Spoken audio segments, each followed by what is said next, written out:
everyone, and welcome. We'd like to start with a traditional land acknowledgement. We acknowledge that we are on the original lands of the Anishinaabeg, Inawak, Anishinaabeg, Dakota, Dene, and we are also located on the homeland of the Métis Nation in Treaty 1, Winnipeg, Manitoba.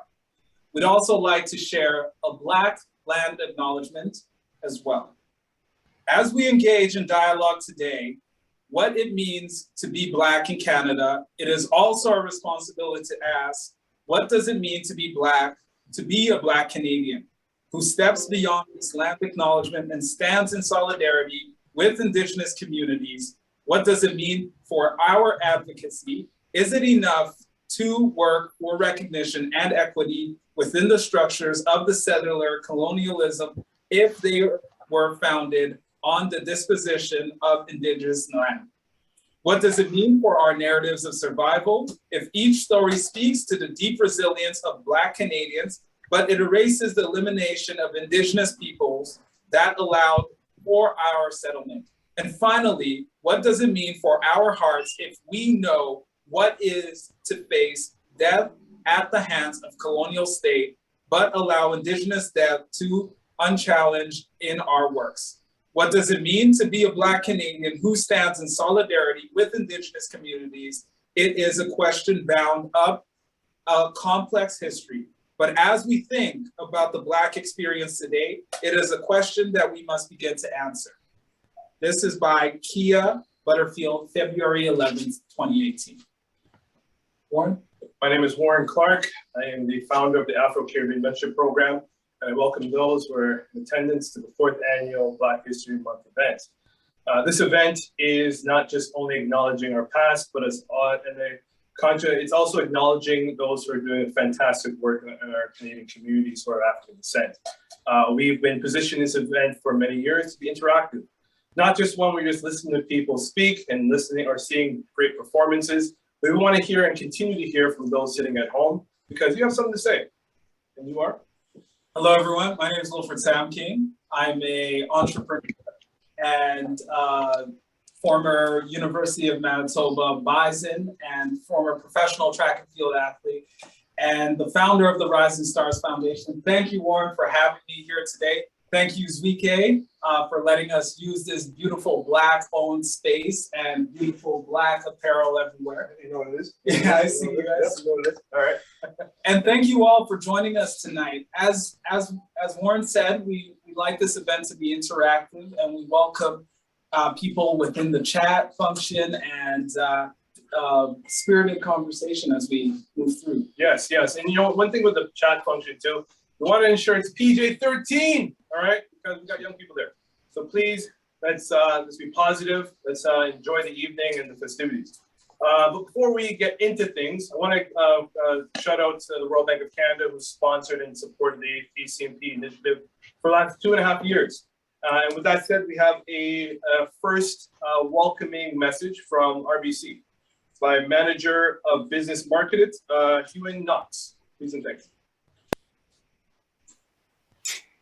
In 2020, with the Events Act took center stage in the US, where the world witnessed the public execution of George Floyd.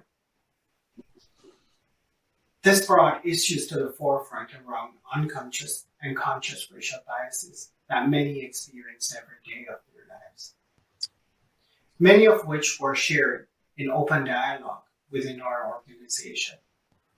Likewise, these issues were shared across the airwaves. It became apparent that some of the key issues that were being encountered were focused on disparity in earning potential, the lack of representation of Black individuals across various levels within the organization, the lacking in mentorship, coaching and development, and also the overall fear of not being treated equally. Here at RBC, we support diversity and inclusion as one of our core values. And as such, RBC took the step forward. And we started an employee support group, which we call the Black Professional Network, or BPN, which focuses on activating, communicating, and connecting Black professionals and their allies, both internal and external to RBC. Fast forward 2 years later, we have seen measurable changes. Individuals are being mentored and coached for various levels within the organization. And there is more free and open dialogue as to these experiences. We have undertaken programs to train individuals from the management, leadership, and individual contributors level to identify unconscious biases and how to eliminate and deal with such situations. We're proud of the steps we've taken forward. This month, we celebrated Black History Month here at RBC, a month long of events. We started off the month with conversation with Rosemary Sadler, who is a known activist and icon in Canada. In our second week, we highlighted entrepreneurs, Black entrepreneurs who are very successful in their field, and shared programs that we offer at RBC to support Black entrepreneurs. We also highlighted historical events and the remarkable achievement that we have had as Black people throughout. And as we go into week 4 next week, we will focus on Black culture. It's been a very exciting month, to say the least. I am very proud to be associated with an organization like RBC that supports and embodies diversity and inclusion. Thank you for paying attention, listening to my message, and I do hope you enjoy the rest of the event. Thank you.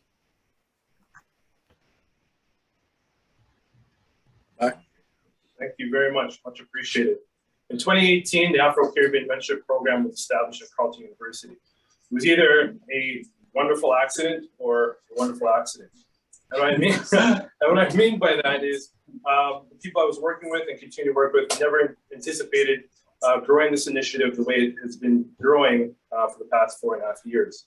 So I want to thank the Ottawa community, Toronto community, Montreal community for the many years in supporting this program. And like people who have been rocking with the ACMP for many years, we know it's not just Warren talking.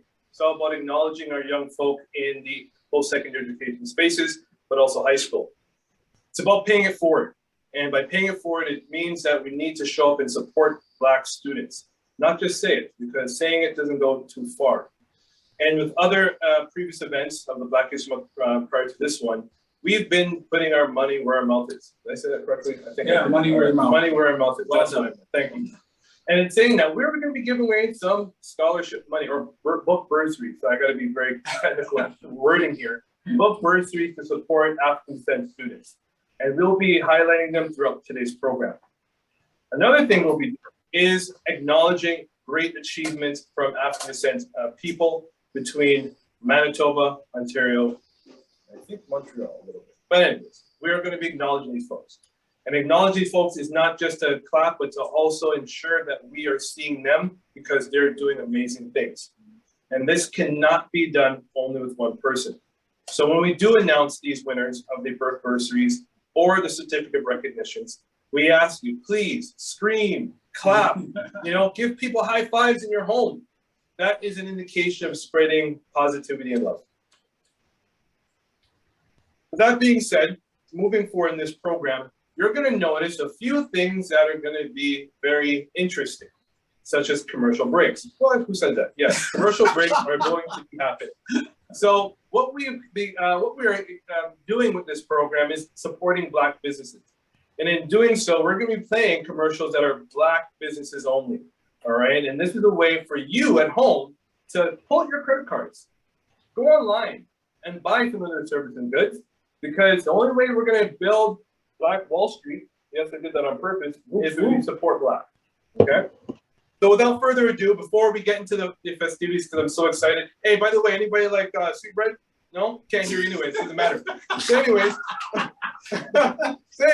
we've got our first presentation from my boy from Ottawa, Jamal the Poet. Now, please, if you're home, I'm telling you, hold on to your seat, folks.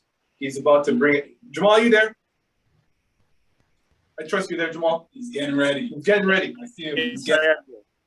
Oh, please spotlight my brother. I'm gonna stop talking now because I can't even come close. What he's about. I'm gonna stop talking. All right, enjoy Jamal the Poet. We'll be right back. After these messages, we'll be right back. Greetings, glorious Friday evening. My name is Jamal Jackson Rogers, also known as Just Jamal the Poet. It is an honor to share space with you.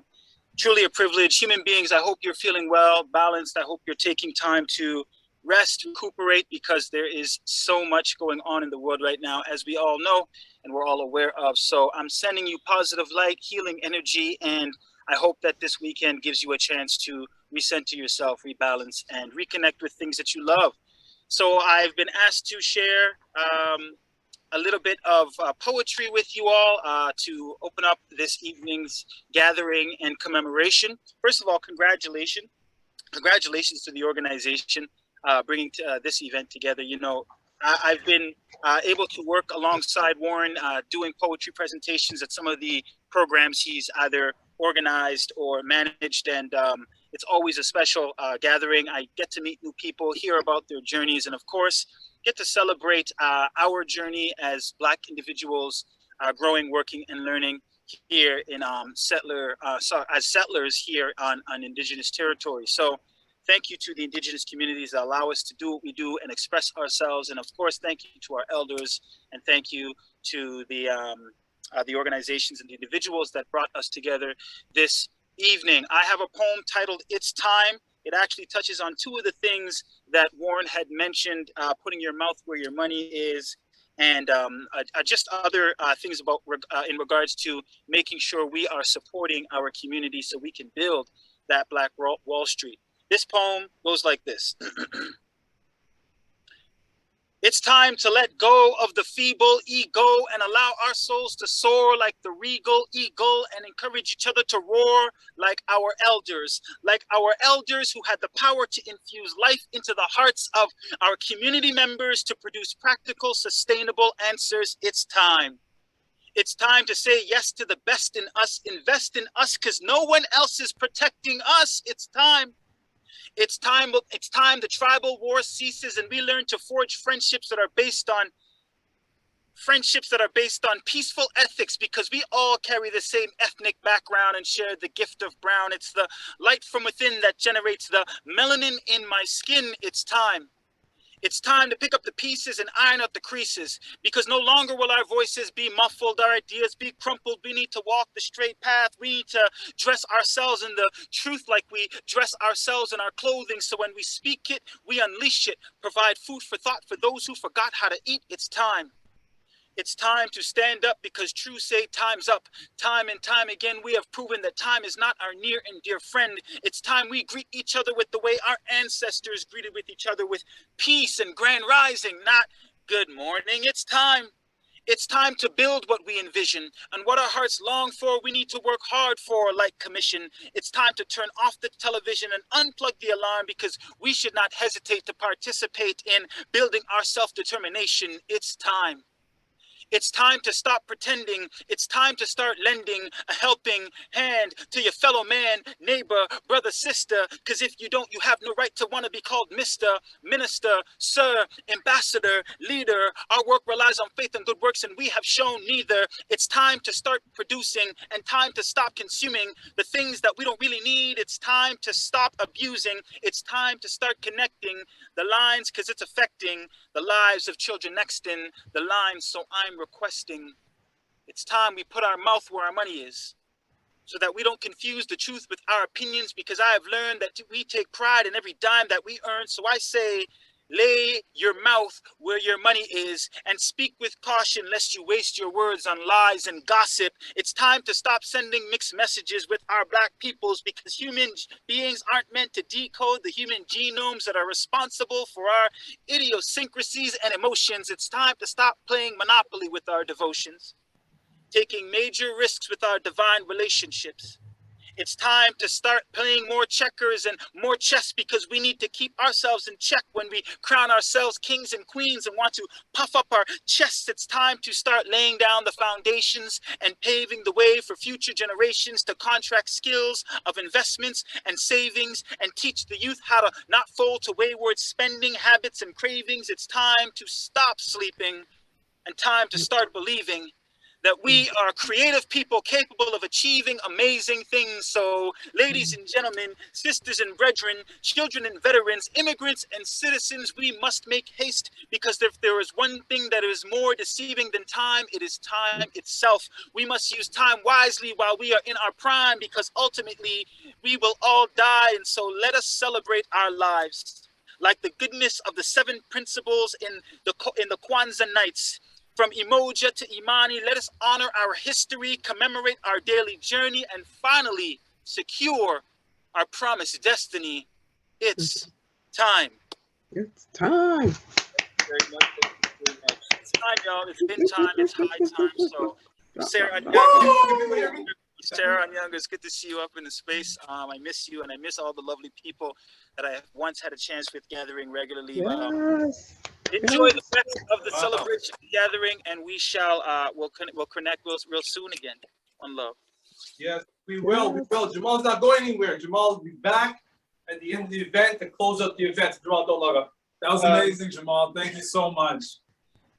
So Next up, we have RBC affiliate Anderson Spencer with a quick commercial break.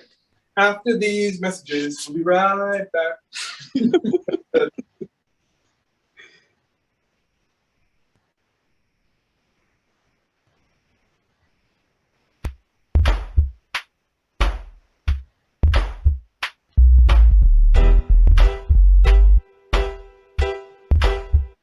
In July 2020, RBC made a 5-year commitment of $100 million to fund small businesses loans to Black entrepreneurs.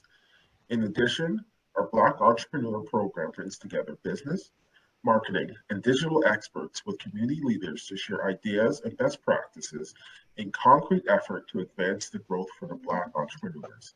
To all current and future entrepreneurs, please visit your local RBC branch to see how we can help.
We're unmuted.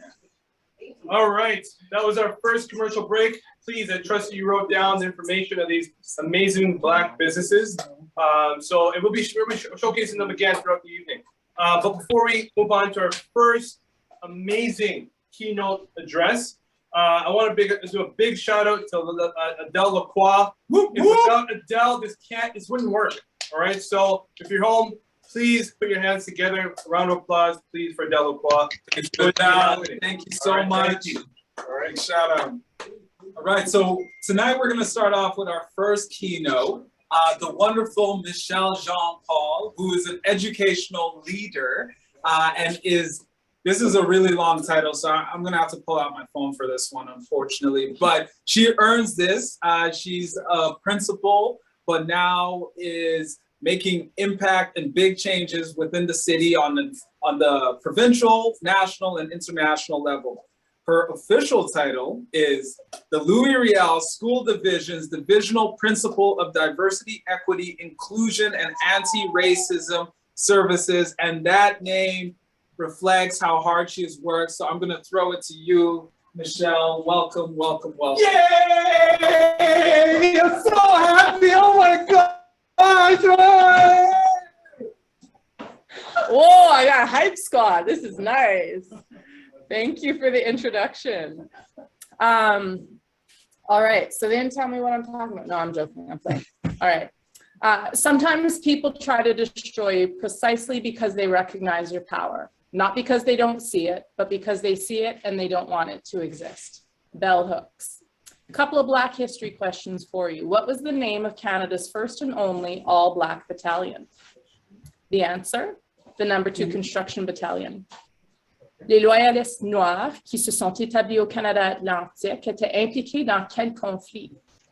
La réponse, la guerre révolutionnaire américaine.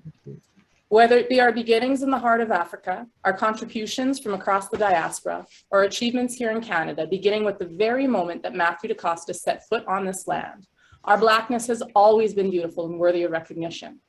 But never in my 20 years as an educator, nor in my 13 years as a student in Manitoba Public Schools, or during my now 3rd degree in education, have I ever seen these things being taught. Yet those questions, according to the Canadian Encyclopedia, appear on Canadian citizenship exams. The messages we receive, both explicit and implicit, tell us that our stories, our accomplishments, our very lives don't matter. And this is why events such as this one are of the utmost importance. Moments where we gather together in communion with one another to build, to draw strength, to challenge one another, and to grow. En 1969, Nina Simone a introduit sa chanson Young, Gifted and Black devant 50 000 auditoires au Festival culturel au Harlem. La chanson a été écrite pour son amie l'écrivaine Lorraine Hansberry. Imaginez-vous pour un instant si nos jeunes noirs ici au Canada et partout au monde étaient inondés par des représentations de notre intelligence, notre beauté, notre créativité, notre ingéniosité au quotidien, en place des rendus plus ou moins invisibles. Imagine if Black youth across our country were constantly flooded by representations of Black brilliance instead of being essentially rendered invisible. As Wilfred mentioned, I'm an educator, je suis enseignante, et comme il a mentionné avec un grand titre. Et récemment, j'ai animé des sessions pédagogiques dans ma commission scolaire. Une de ces sessions était l'introduction à l'histoire des Noirs au Canada. J'ai posé aux 400 éducateurs et éducatrices qui ont assisté la question suivante. What if we started children's mathematical experience by talking about the Limbogo bone found in what is now Swaziland? That 35,000 years ago, in the heart of the African continent, measurement and calculation tools were already in use. What if we talked about the advanced technological and scientific knowledge, not to mention the artistry, that existed in what is now Nigeria? At least 4,000 years before the Christian era, artists in the Benin Kingdom used rather sophisticated methods to mine tin, smelt iron, and create highly detailed art. And imagine if it was common knowledge that that Starbucks you purchase every morning on your way to work is the result of African innovation originating in the heart of what is now Ethiopia. Those are the questions I posed 400 educators in a recent session entitled Introduction to Canadian Black History. One of the challenges becomes the fact that our stories were never written down in the predominant historical texts because our brilliance wasn't valued. How can we document and celebrate the contributions and achievements within our community? Folks like Dr. Keith Sandiford, who's a local historian and retired University of Manitoba professor, has been making those efforts over several decades. Inventors, scientists, engineers, dancers, poets, painters. Councillor Marcus Chamber initiated a project with Black History Manitoba and Zuieke to ensure the next generation know their names. The Congress of Black Women has been lobbying government to embed Black history into Manitoba curriculum for years now. How can we ensure that all children, but particularly our children, know the names of phenomenal Canadian Black leaders like the late Rosemary Brown, or one of our guests this evening, the Honorable Greg Fergus? It is by the building of relationships and the carrying on of legacies through our community, through story. So this is an evening recognizing mentorships, and I am who I am because of the folks who guided, supported, and led the way for me. People like Jean-Joseph Ismay, John Jack, and my father, Alex Champagne, are just a few on the long list of Black Manitoban educators whose shoulders I stand on. Nous devons ouvrir les portes et s'assurer qu'elles restent ouvertes afin que d'autres puissent passer. We must open the doors and we must see to it that they remain open so that others can pass through. Rosemary Brown. My effort to make sense of my Black community and where I fit into it, as well as how I could champion it, led to what eventually became a theoretical framework, exploring 3 modes of social resistance. And each of these identities were born of various members of my community. You may recognize yourself or perhaps other in these 3 modes. Le perturbateur, l'infiltré, et le survivant. Ce sont 3 identités dans lesquelles tu te retrouves possiblement. The first identity is that of the disruptor. He works externally to constantly challenge the system. He's vocal and visible and persistent in his calling out of injustices. Frantz Fanon talked about the consciousness changing during collective struggle. The disruptor won't settle for anything less than decolonizing education or dismantling policing. The disruptor keeps us conscious of what is wrong, inequitable, and unjust around us. They're the advocacy group or that person who often exists on the fringe of society systems and institutions. The next is the identity of the infiltrator. She works to challenge the system from within stations. Michel Foucault talks about power as a strategy in his discussion of subjugated knowledge. This might look like joining committees at work to try and slowly shift the conversation. This is those of us who chose not to leave the school system, but to work within it to create more equitable and just environments. And the third identity is the survivor. They work within systems, often subscribing to the status quo without any overt or obvious challenges. James C. Scott's Weapons of the Weak, Everyday Forms of Resistance, talks about the fact that when faced with violence, the means of resistance sometimes doesn't directly appear to confront or challenge dominant ideas. For instance, let's look at the example of African-American spirituals used to disguise messages. Take the example of the young Black student who's the only racialized person in their entire faculty, or the one Black employee within an entire company. Sometimes our mere presence is a subtle yet very real challenge to those hegemonic powers. Disruptors, infiltrators, survivors. Often we look at the folks who reside in a space different than the one in which we find ourselves with condemnation or judgment, but there's power in all of these positions. Sometimes people try to destroy you precisely because they recognize your power. So why did I tell you these stories? How we take up space may differ, but if we can begin by valuing one another in the ways in which we appear in our communities, we create opportunities to uplift and amplify the voices of our community.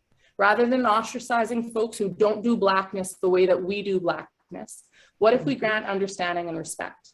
Why not embrace the power of their presence rather than allow the internal community conflict that tries to silence and destroy folks? How we are in community with one another shapes the opportunities we have to share our stories and capture them for generations to come. Our identities aren't absolute, and we might find ourselves in different spaces along the spectrum at any given moment. So while the diversity within the Black diaspora lends itself to so much opportunity and innovation, if we let it, it can lead to separation and self-destruction. But if we recognize the interconnectedness of our unique identities and the beautiful tapestry that we create when we weave the threads of our distinctness together, whether it be our languages, our countries of origin, our religions, our cultures, or the way we engage with community. These things all have the potential to keep us fragmented as a people unless we create space for our stories to flourish and be shared across the Black community and beyond. A few years ago, I had the opportunity to visit Togo, and I could have been looked at as an outsider. My mixed ancestry, my light skin could have been reason to exclude or ostracize me. But instead, time and time again, I was welcomed as a long-lost sister who had finally returned home when people learned of my Haitian ancestry. That experience, as well as the ways in which the previous generation of Black educators in Manitoba opened doors for me and held them open till I got through, or those moments when I walk past another Black person, and it doesn't matter whether they're from Yukon, Canada, or Yungusoto, South Africa, but we still share that moment of familiarity. This is how we ensure that our stories and voices become embedded into history. Comme c'était inscrit sur le drapeau haïtien, l'union fait la force. There is power in unity. L'union fait la force. There is power in unity. Thank you. Woo! Round of applause, please. Thank you so much, Michelle. And we have a few questions today for you. All right. But first and foremost, thank you for that keynote. It was spectacular.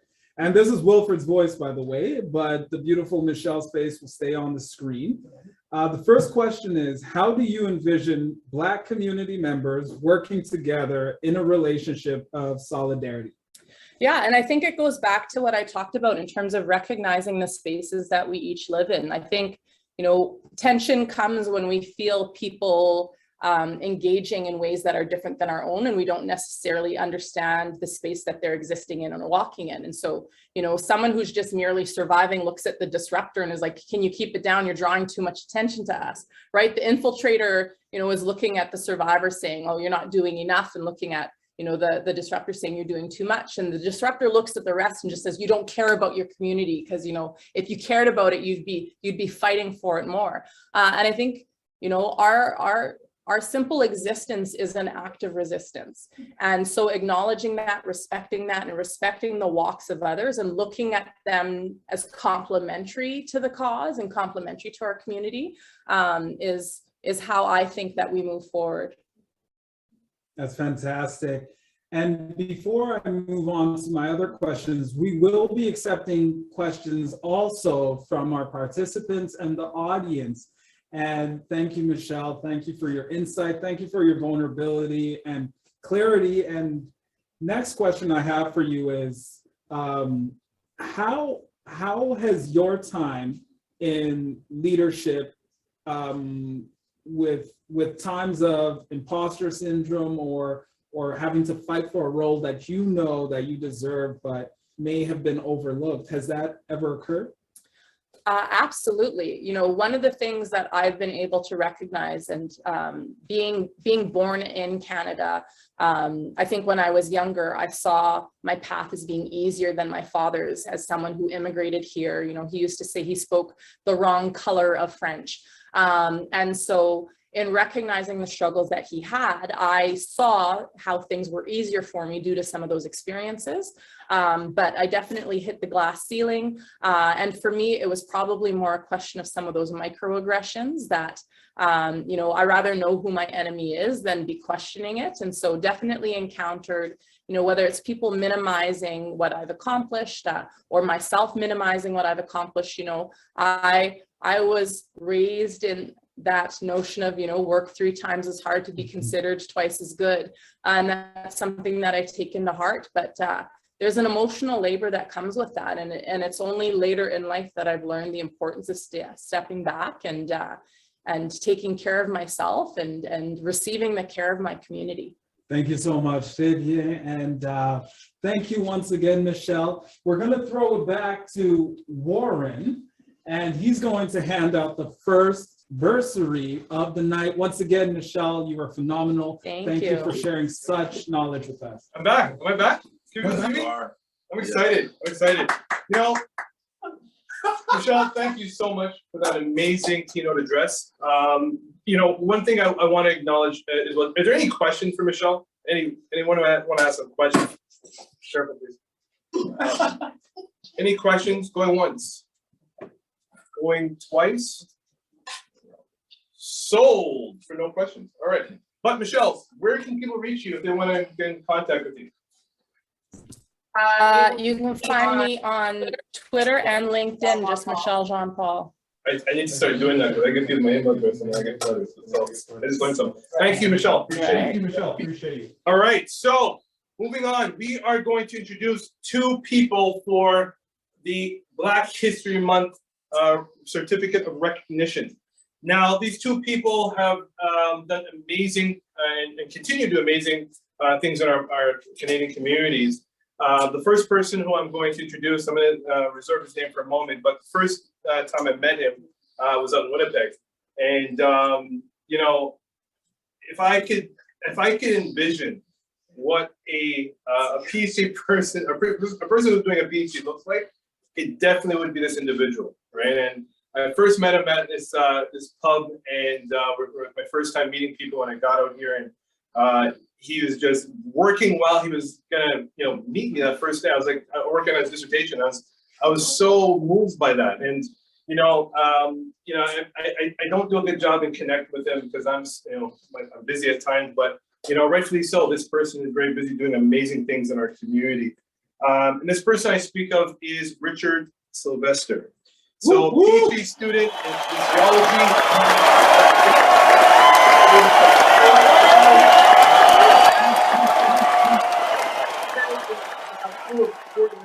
At Auckland University of Technology.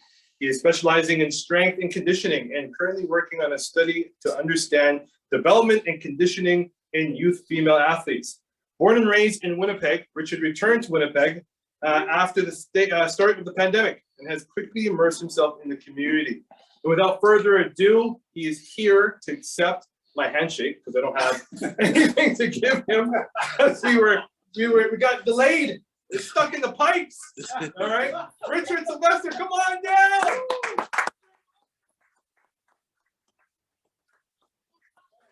So strong. I'm proud of this man. Right here. Any words to you? Just thank you. This means more than I can express right now. It just it's encouragement to keep going and giving back. So I appreciate this. Thank you very much. Thank you, brother. All right, thanks for sharing the pipe. It's coming. It's in the pipes. And the second certificate. Oh, I can come back. The second certificate is to Dr. Tamari Katosa, who's been a mentor to me for the last few years. Recently published is a forthcoming book, Appealing Because He's Appalling: Black Masculinities, Colonialism, and Erotic Racism. Dr. Tamari Katosa is Associate Professor at Brock University in Sociology since 2006. His research and instructional interests include Blackness, anti-Blackness, Black masculinities, African-Canadian leadership, and anti-criminology. And without further ado, a round of applause for Dr. Tamari Katosa. All right, how can we get the automated cut?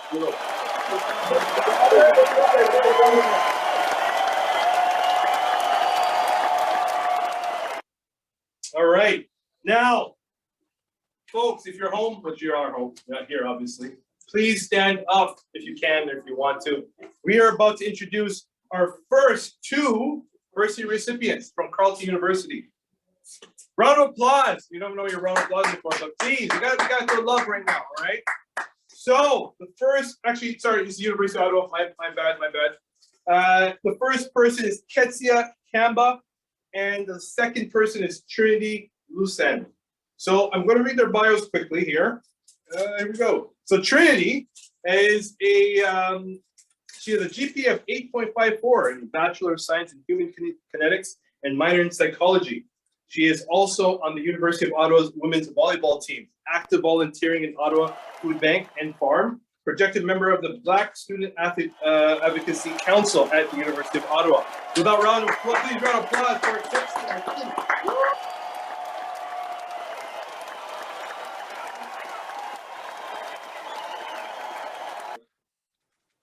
Ketsia Campbell was the person you just saw. Trinity is actually another person. She is also a part of the University of Ottawa community, and she's in her third year in a double honors in sociology and communication. Big up sociology. Woo, woo. As well, she's a part of the women's rugby team. Whoa. And also she's in active in sports involvement across the city. So without further ado, Ketsia Campbell, congratulations. Congratulations. Right, here. So, without further ado, we got more commercials. Japanese messages with Rye Black.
All right, we are back. We are back. We are back. Now, Most commercials are better than the Super Bowl still. I think so. Not I bad. think so.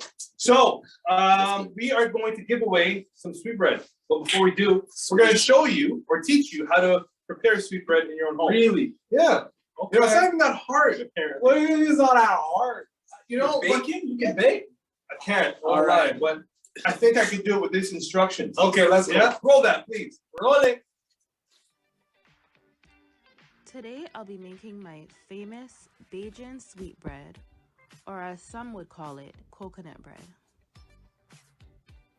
I start by setting out all of my ingredients such as flour, sugar, milk, shredded coconut, spice, raisins, baking powder, and softened butter. We mix the softened butter and sugar until it has a smooth and creamy texture. Next, we add our shredded coconut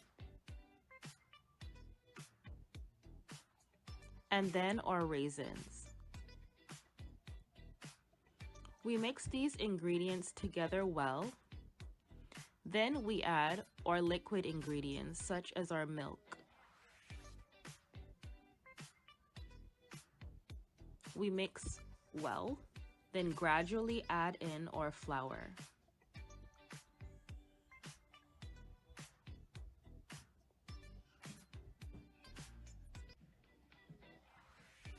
Once we have a dough-like texture, we remove and set aside. Next, we section our dough into pieces.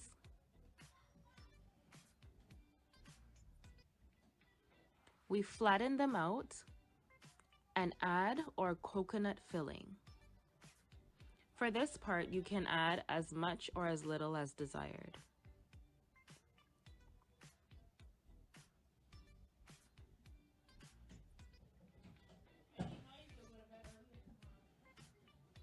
Next, we roll our dough into the shape of a loaf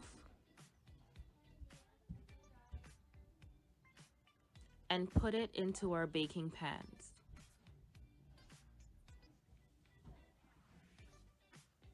We set our loaves in the oven at 350 for 20 to 25 minutes.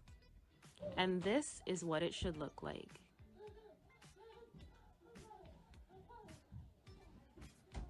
You can enjoy with a hot beverage, such as tea or coffee. And that's it.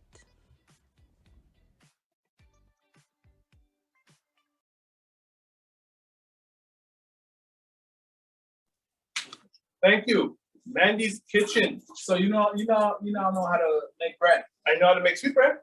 All right. Did people get the instructions for that? Yeah? I saw some people with their pens writing down furiously. We'll send All the video we'll after. We'll send the video. But anyway, guess what? What? We're going to give away 2 loaves of sweetbread. Okay. Please. Okay. Yeah, we're going to Well, express I got a mail too. I got a loaf. Everybody, no, I can't. You got a loaf. It's not in the pipes. Not yet. It's not in the pipes. Not yet. Okay, All right. Okay. Can we get that wheel, that spinning wheel Spin thing the we got wheel. there going on? Spin the wheel. Let's pick a winner for some sweetbread. Oh, there's the wheel. It's gonna come baked already, mind you. Is it going? Is it going? Who's gonna win some Who's sweetbread? gonna win it? If you don't speak, we ain't getting it. Who's the name? Who's that? Johnson? Philip Johnson, are you there? I can't hear you, Billy Philip. J. I just made a nickname. It could be my elder. If you are my elder, I apologize. Philip Johnson, Mr. are you Philip there? Johnson. Going once, going twice. Spin it again. Spin it, spin it, spin it. Is it going? Is it going? Is it going? Who we got? Who we got? Who we got? Who's that? FS Tabara, are you there? Are you there? Drop a note in the chat or turn on your mic. Are you there? I guess no one wants to speak, Fred. I guess we're gonna. Okay, we'll come back to that. We'll come back. It's like we ain't getting the. One more time. One more time. Oh, I hear somebody. Oh, who's that? Who's that? We go one more time. One more time. Okay, we're spinning. We're spinning one.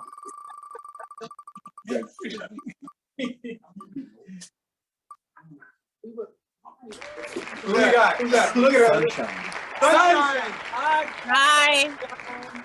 Oh, I heard Sunshine. Hi. Sunshine. Make sure you give your contact to Adele. Yes, please send your contact in the chat right now, and Adele LaQual will pick it up, and we will send you. I think 2 loads at this point because no one's paying. Sunshine. So you get 2 loads. Are you in Toronto? If you're in Toronto, it makes it even easier. On a I'm in Scarborough. Scarborough. Oh, you're gonna get them like fast time. Don't worry, we got you. All right, moving on. Moving on. We have our second keynote address, and by Sarah Onyango. And Sarah, are you there? Hello, Thank Sarah. Great to see Sarah, you. we are wanting to learn from you. Looking great. Please share your knowledge with us. Do I do it all in French? I was asked to do it in French. Both it's English, French. You can do bilingual. Oui. Ok. Heureusement que j'ai traduit, hein, parce que je ne savais pas. Je ne savais pas. Do I introduce myself, or you're introducing me, or?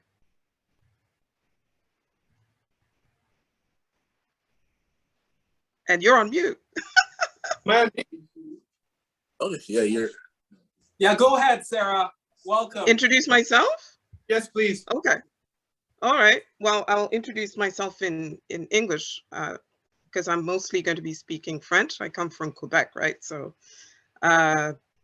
first, I'd like to say habari. Habari zenu. Hello, everybody. I noticed there was a Kenyan in the audience, and I am Kenyan born, Quebecer, proud Quebecer, proud Kenyan, proud Canadian, and I own all those identities. Oh, and I'm a Luo as well. That's my tribe back home.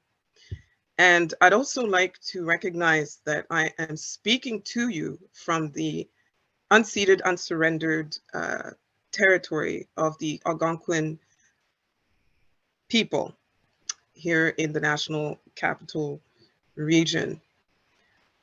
And so luckily I translated my speech. So I'm going to be going back and forth in French and English, although it's mostly going to be, oh, somebody said in English, please. Oui, mais je viens du Québec et nous sommes francophones, nous parlons français. So I'm going to do it in both languages then, because that's another reality that we live in. You know, we have a lot of French-speaking Black people. Il y a beaucoup de francophones noirs ici au Canada. Bon, alors bonsoir à tous. J'ai décidé de parler du thème qui a été retenu pour cet événement cette année. I decided to to base my speech on the theme that was chosen, and it's about knowing the past so that we can shape the future. Alors, j'ai toujours été une personne curieuse, surtout lorsqu'il s'agit de la condition humaine et des événements qui l'ont façonné. Cependant, ce n'est que lorsque je suis venue au Canada pour m'y installer définitivement, il y a environ 30 ans, que j'ai vraiment commencé à m'intéresser à l'histoire des Noirs au Canada. I said to myself, okay, I'm a Black person, and if I really want to move around in this society as a Black person, I should know the history of the Black presence on this unceded Indigenous territory and at least have some sense of the events that shaped their lives and continue to shape the lives of Blacks here in Canada today. Alors, ce voyage d'apprentissage, de découverte, d'appréciation, est un élément clé de maquette continue, d'ancrer mon identité noire dans un continuum d'établissement, de contribution et de réalisation des Noirs au Canada qui remonte au 16e siècle. Many people who know me here in Ottawa, I'm sure they're tired of hearing me talk about a continuum of Black presence and Black settlement, okay? Because we didn't just arrive here in the 60s, right? Around the time of Expo 67, no. Black people have actually been on these indigenous lands since the 1600s. I did not discover that until some 30 years ago when I settled here. Alors, les connaissances que j'ai acquises au cours de mes nombreuses années de recherche, de documentation et de mise en valeur des expériences des Noirs m'ont aidé à répondre avec confiance et efficacité à l'habituelle stigmatisation de l'autre que nous subissons souvent de cette société eurocentriste. So I have found that knowing this history, and in the course of my researching it and documenting it and showcasing it, whether it's in my slide presentations or events like this, or going on CBC and talking about a historical figure or an event, I have found that it helps me to confidently respond to othering. And you know what I'm talking about. Okay, the othering of Black people in this society. No, where are you really from? No, where are you really from? Nova Scotia? Like 8 generations in? What do you mean, where am I from? That othering, that's what I'm talking about. Alors, j'aimerais aussi rappeler que la connaissance de l'histoire des Noirs est un élément clé de l'établissement de la vérité qui est nécessaire à la création d'un récit national plus précis au Canada. Here I'm talking about the national narrative or narratives that we have about Canada. How do you have truth-telling in that narrative if you're going to leave out the Black loyalists and what they did in the Maritimes, what they contributed, how they helped shape that society? Somebody mentioned the number 2 construction battalion. Michel mentioned that. How are you going to talk about Canadian military history and you're not going to mention them and the racism they faced and the discrimination by an institution called the Department of National Defense way back then? And in fact, how are you going to talk about Canadian military history and not presence the fact that all the way back to the Fenian Wars, Black people were fighting for this land? Where's the truth telling? That is not an accurate national narrative. And that's why I feel that knowing our Black history of Canada, Indigenous history as well, and history of other communities that settled here. But I'm really focused on Black history for obvious reasons.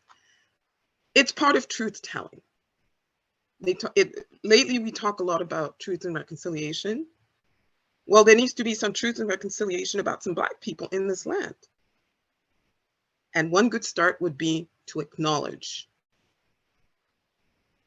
and then make the national narrative more accurate by adding all of that missing history. Et pour ceux qui pensent que cette histoire devrait être laissée dans des musées et des bibliothèques poussiéreux ou dans les greniers et les sous-sols, Je dis que cette histoire est cruciale car elle fournit des informations essentielles sur les pratiques, les politiques et les préjugés qui ont remis en question notre humanité en tant que personnes d'ascendance africaine, qui ont bloqué notre progrès collectif, qui ont minimisé nos contributions à la société et aux civilisations humaines et contrecarré subtilement ou ouvertement nos tentatives d'égaliser les chances pour les générations actuelles et futures.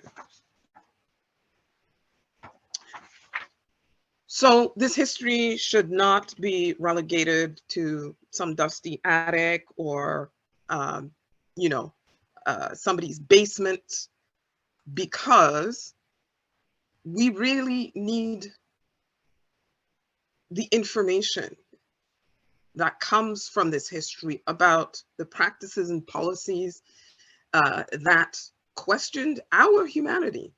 So that, for example, someone like me who is from continental Africa and who shows up here, you know, 30 years ago, doesn't sort of feel confused because I arrive in a vacuum without all of that history, that Black history of Canada. And I don't understand why institutions are treating me the way they are, why I don't get the same opportunities, et cetera, et cetera. Knowing the history equips you to deal with the closed doors, with the denied opportunities, with the denied humanity. You understand it better. Par ailleurs, il est essentiel de s'engager continuellement dans notre histoire commune en tant que Noirs, car elle permet de replacer notre vécu dans un contexte. This history gives context to our lives today.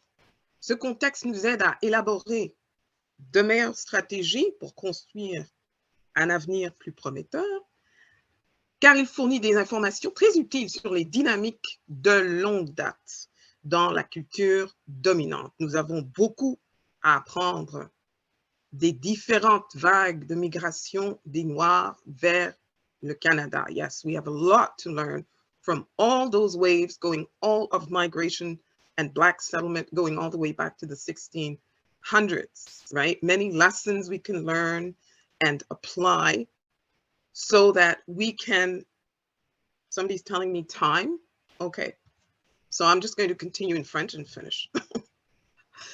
Les loyalistes noirs, les réfugiés du chemin de fer clandestin, la migration vers l'Ouest canadien après la déclaration d'émancipation aux États-Unis, les recrues militaires de la Première et la Deuxième Guerre mondiale et au-delà, les participants au programme de travail des années 50 et 60, les vagues d'étudiants des nations africaines et caribéennes nouvellement indépendantes, l'arrivée massive de réfugiés fuyant les conflits armés dans la Corne de l'Afrique et la région des Grands Lacs.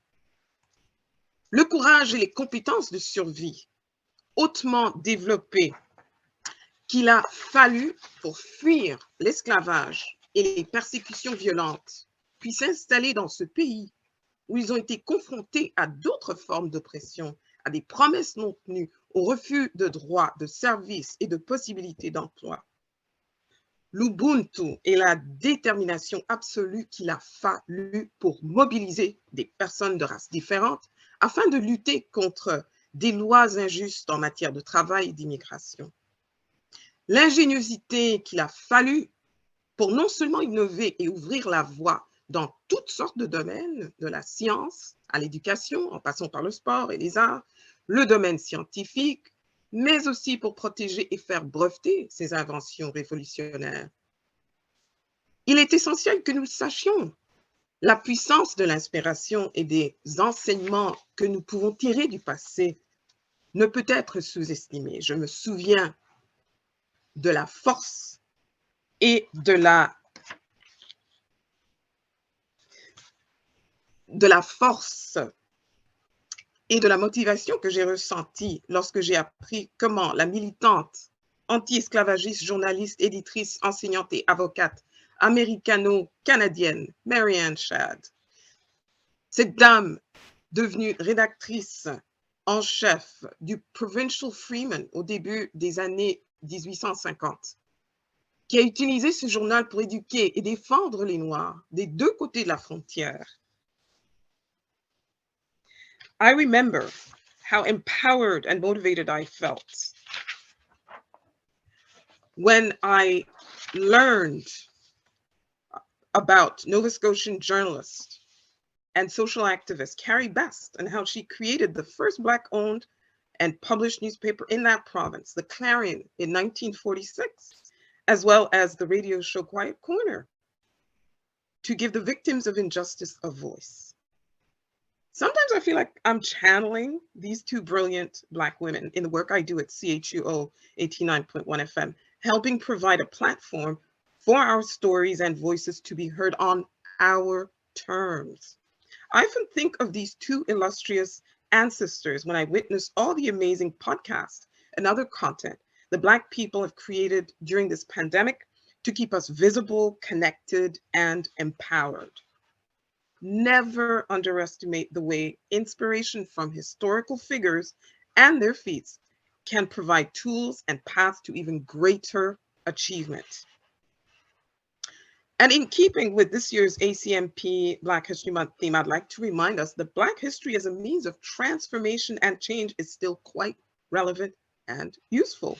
Some of our younger folks may not know that organized Black resistance in Canada has been happening since way before the US Black Panther movement, and that it has led to fundamental changes in policies affecting immigration, labor laws, women's rights, military recruitment, and more. Every generation that came after each Black resistance movement took lessons from the past, adapted them to the times so that generations that would come later wouldn't have to fight as hard.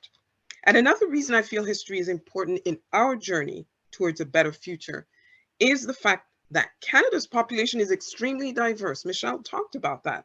We represent at least 200 countries of origin. We came in different waves over 400 years and under varying circumstances. Our Black community needs the glue of the Canadian history to remind us of not just how far we have traveled, but how far we have to go still. It provides a continuum of experiences in which we can anchor ourselves. We may come from different parts of the diaspora, but Canadian history is enabling us to build a common Black heritage.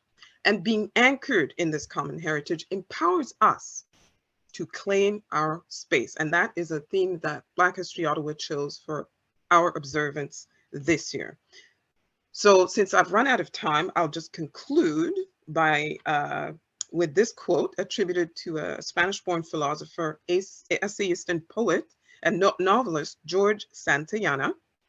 Those who cannot remember the past are condemned to repeat it. And I would say that knowing the past and remembering the lessons from that past enables us to go further as a community, aim higher as members of the human family, and build a better future that is worthy of our ancestors' wildest dreams.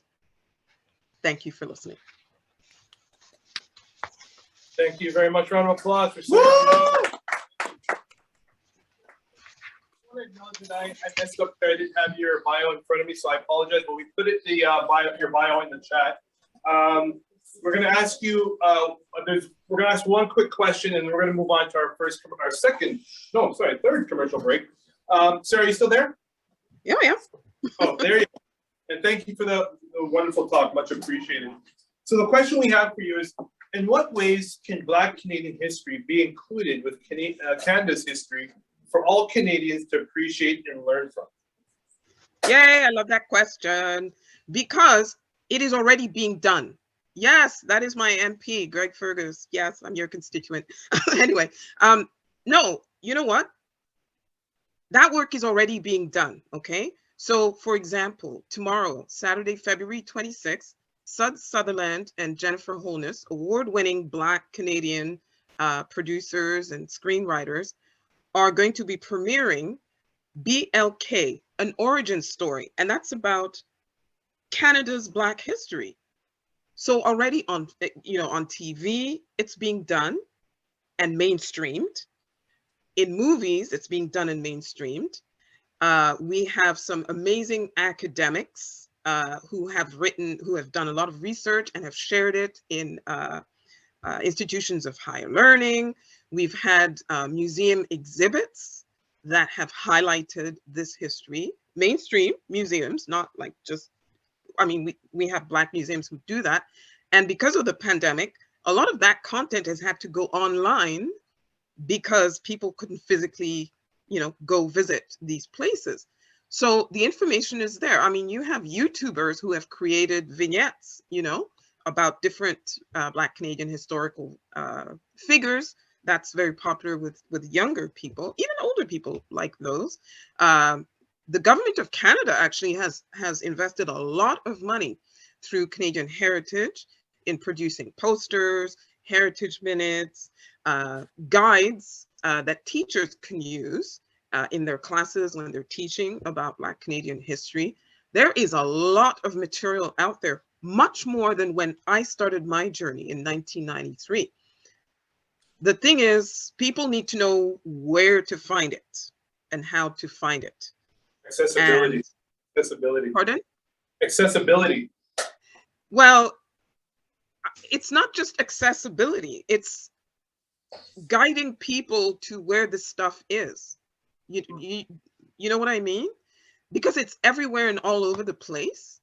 And unless you're really plugged in as a non-Black person or very interested in the topic, you're not going to know. Thankfully, and unfortunately, the George Floyd murder sort of kicked the behinds of a lot of our mainstream decision makers or whatever into investing more in the community of academics, researchers, and content creators who are now able to create this content from our perspective, not some white person coming and doing a documentary and here it is. No, Black people actually doing this, and governments have invested money so that these people can create the websites by the airtime.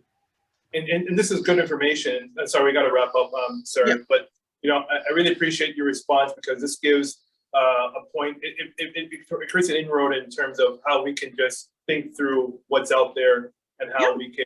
It's the information is available at our fingertips, essentially. So I want to say thank you. Round of applause for Sarah Onyango, please. Thank you very much.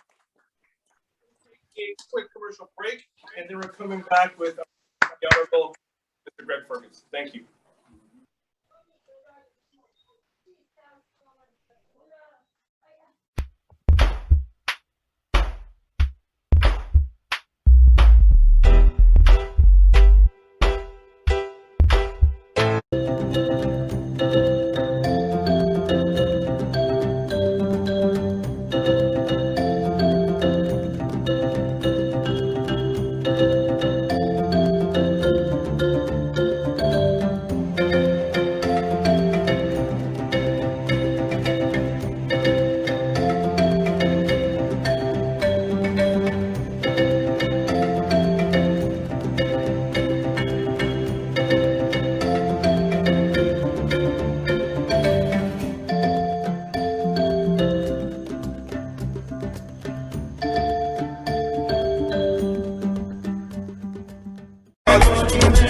You want to bamba?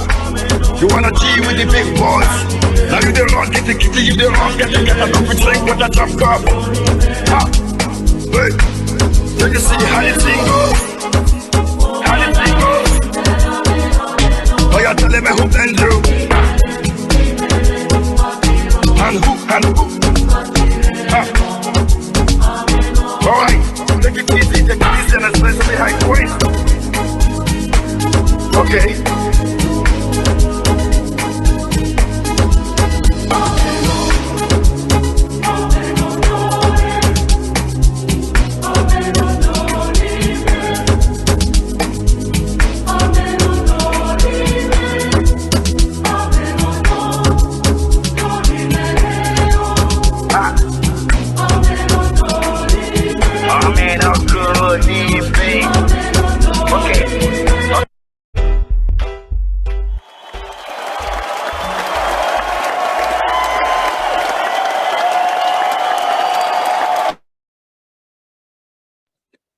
Welcome back, everyone, and thank you so much once again, Sarah. Next up, we have the Honorable Greg Fergus, and I had the pleasure of meeting this fine gentleman this summer. Greg Fergus is a member of Parliament for Hull Almer since 2015. Greg also served as the Parliamentary Secretary to the President of Treasury Board, as well as the Parliamentary Secretary to the Minister of Digital Government. He is previously the Parliamentary Secretary to the Minister of Innovation, Science, and Economic Development. Thank you so much for joining us tonight, Honorable Greg Fergus, and I'm going to throw it to you. Right on, right on. Well, look, thank you so much. Call me Greg. Before I begin, I just want to recognize that I'm coming to you from the unceded territory of the Algonquin people, the Anishinaabe Nation, and grateful to be here on their lands with them. And also, I'd like to just congratulate Sarah, who is my constituent and a great friend and supporter, and somebody who gives me a kick in the butt every so often to make sure I keep working hard. So I really do appreciate Sarah. And what a great talent that we saw with Michel Jean-Paul. Fabuleux. Alors, félicitations, Michel. J'ai hâte de faire votre connaissance, de comprendre mieux ce que vous faites et puis tout ce que vous faites, surtout dans l'éducation. Ça, c'est remarquable. Écoutez, happy Black History Month, joyeux mois de l'histoire des Noirs. This is really a time for us to celebrate the contributions which Black Canadians have made in the past, what we're doing today, and of course, as your theme is, you know, we're celebrating we're celebrating the past, but we're shaping the future. But it also makes me think, just listening to Michelle and listening to Sarah, what is history? And what is our notions of history? And I think a lot of us go through school thinking that history is something, you know, it's a bunch of dates that are just, you know, stuck in amber or put into cement. And it's these things that have happened and it never changes. And the history that you learn in, you know, 100 years ago is the same history you learn today, except just with 100 years more of new events. I don't think anything could be more false than that. History is always changing, always changing. What is history? I mean, when we value something, when we think something is important, we look to the past to see if we can validate that experience, right? So depending on what we value today will determine what we're going to be looking for in the past.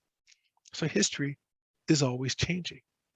History is always, it's, you know, what William Faulkner, the writer, said, you know, the past is never dead. It's not even past. And he's so right. So it's always with us. And Black history, as Michelle made reference to, and certainly Sarah did, in this, what is now Canada, came here along with the Europeans. Matthew da Costa, who set foot here, put his foot here in 1603, 1604. But he was Samuel de Champlain's interpreter with indigenous languages and a river pilot down the St. Lawrence. Well, you can't do either of those things unless you had been there before to learn the language, to learn the river. So obviously he'd been here since at least the late 16th century. And the Black experience here has continued ever since. We have built this country. We have bled for this country. We have died. We have sweated for this country. For 2 centuries, Black people and Indigenous peoples were enslaved by this country. We have done it all. But you know what? I think it's really important for us to also realize that our history did not begin in 1603 or 1604. It didn't begin with the waves after waves of immigration to this country. Our history goes much further back. Michelle made reference to it. She, only in the briefest bit she talked about Black African history. And our history in Africa is a history of civilizations. It's thousands of years worth of history. And if we value Black people today, we would look back on this history in a recent past, as long as we've been here in North America, and the thousands of years further back into civilizations that have come from Sarah's home country of Nigeria and others, Kenya and others. Forgive me, Sarah. You know, we were reformers, we were administrators, we were kings, we were queens, we were philosophers, we were storytellers, we were traders, we were explorers, long before the Europeans. Our history did not stop with the war, disease, bondage, slavery, and forced migration. Our history continues. It continued and it continues. And it's important for us to have this view of ourselves.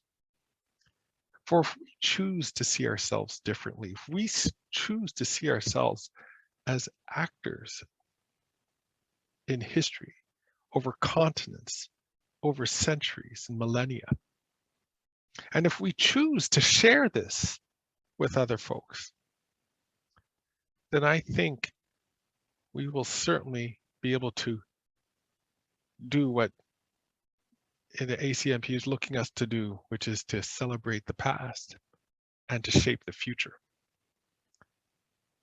So I invite you all, celebrate Black History Month, not only in February, but all year round. And let's all work together to see ourselves differently, to invite others to see ourselves, to see our community the way we see ourselves. And I think we'll build a better Canada and a better world for everybody. Merci beaucoup. Thank you very much. Thank you, Greg. Great to see you again. And we have one quick question for you. How can you make... I'm all ears.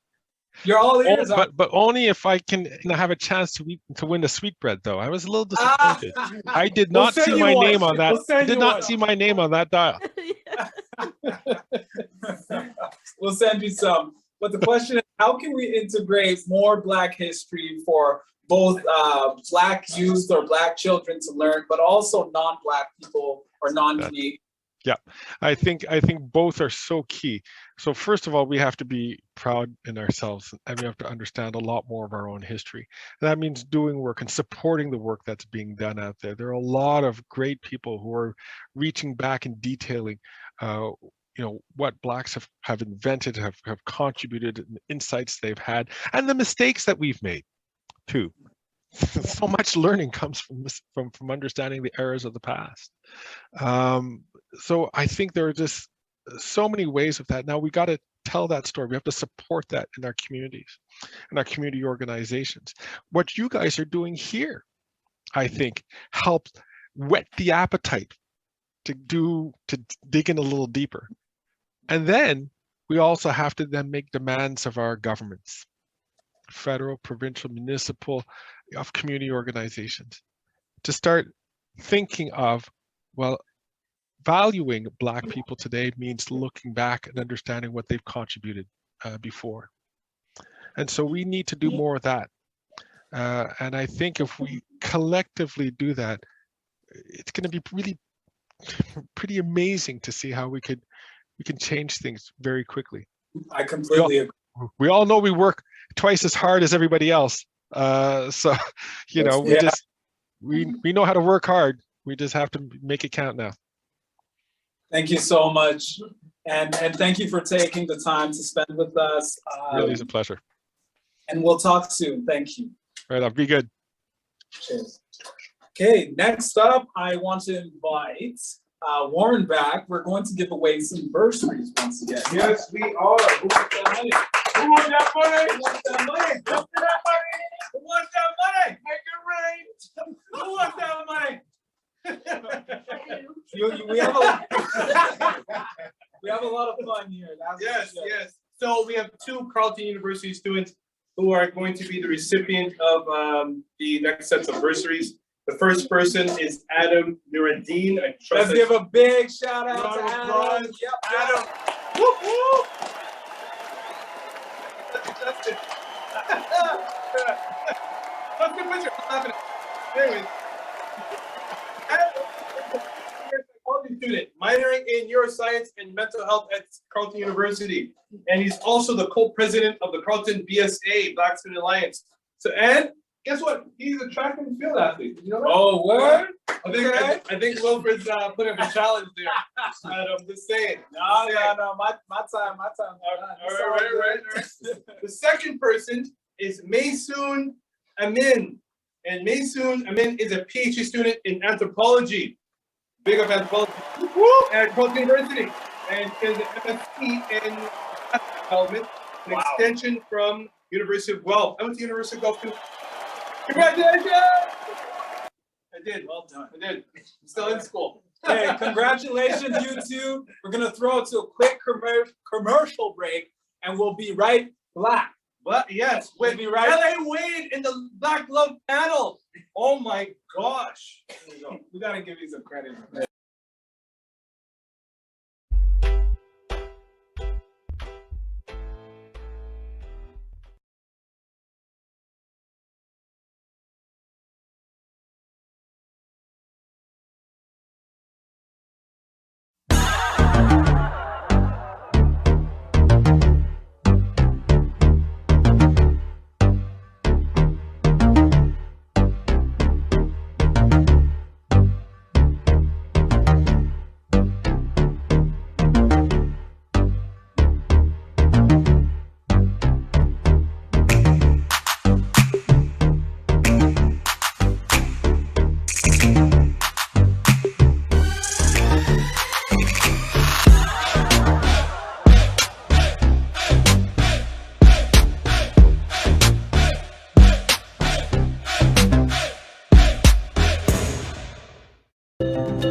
Okay, we're back. All right, thank you. And I trust everyone was able, if you're home, able to write down those phone numbers and email addresses of those Black businesses. Please support Black. All right. See, Sonia, I got you. See? Yeah, thanks. Black power. All right. So without further ado, we are going to get into the only panel discussion this evening, and it's on Black love. Last year, when we did this panel discussion on Black love, it was amazing. There was people sending us emails and saying, "Do it again, Warren. That was awesome. We like your fit." I was like, "Yeah, thank you." Okay.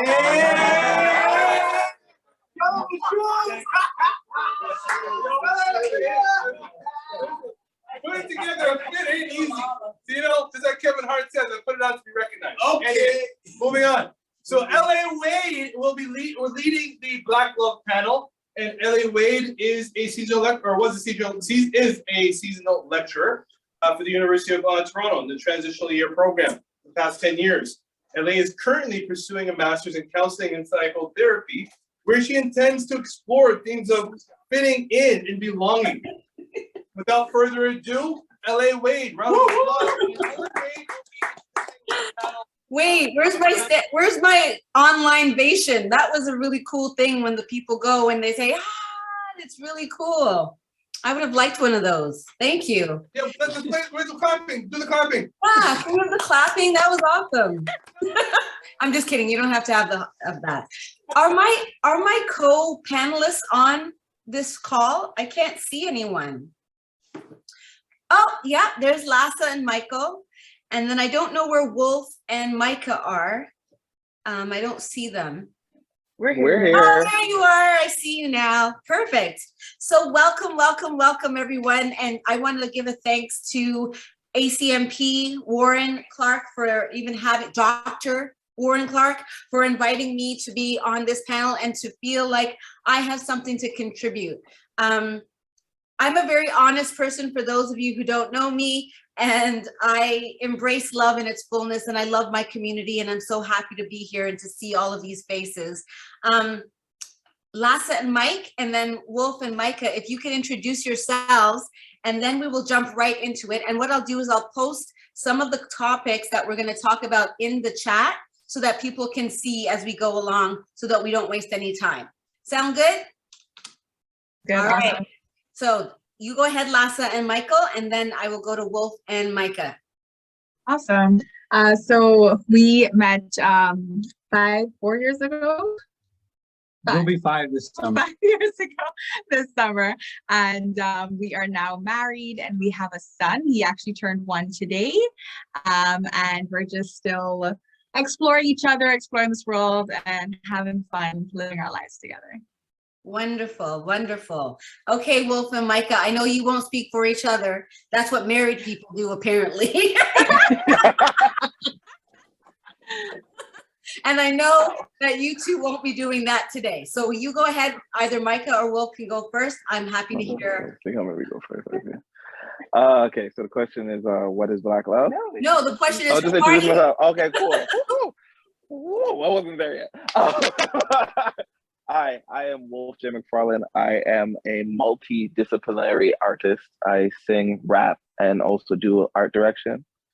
And I love to help start Black businesses in the city. I did a lot of that, and also my beautiful partner helped me do a lot of things for people during the pandemic when it just started and everybody was trying to start their businesses up. So we are partners in love and in creation.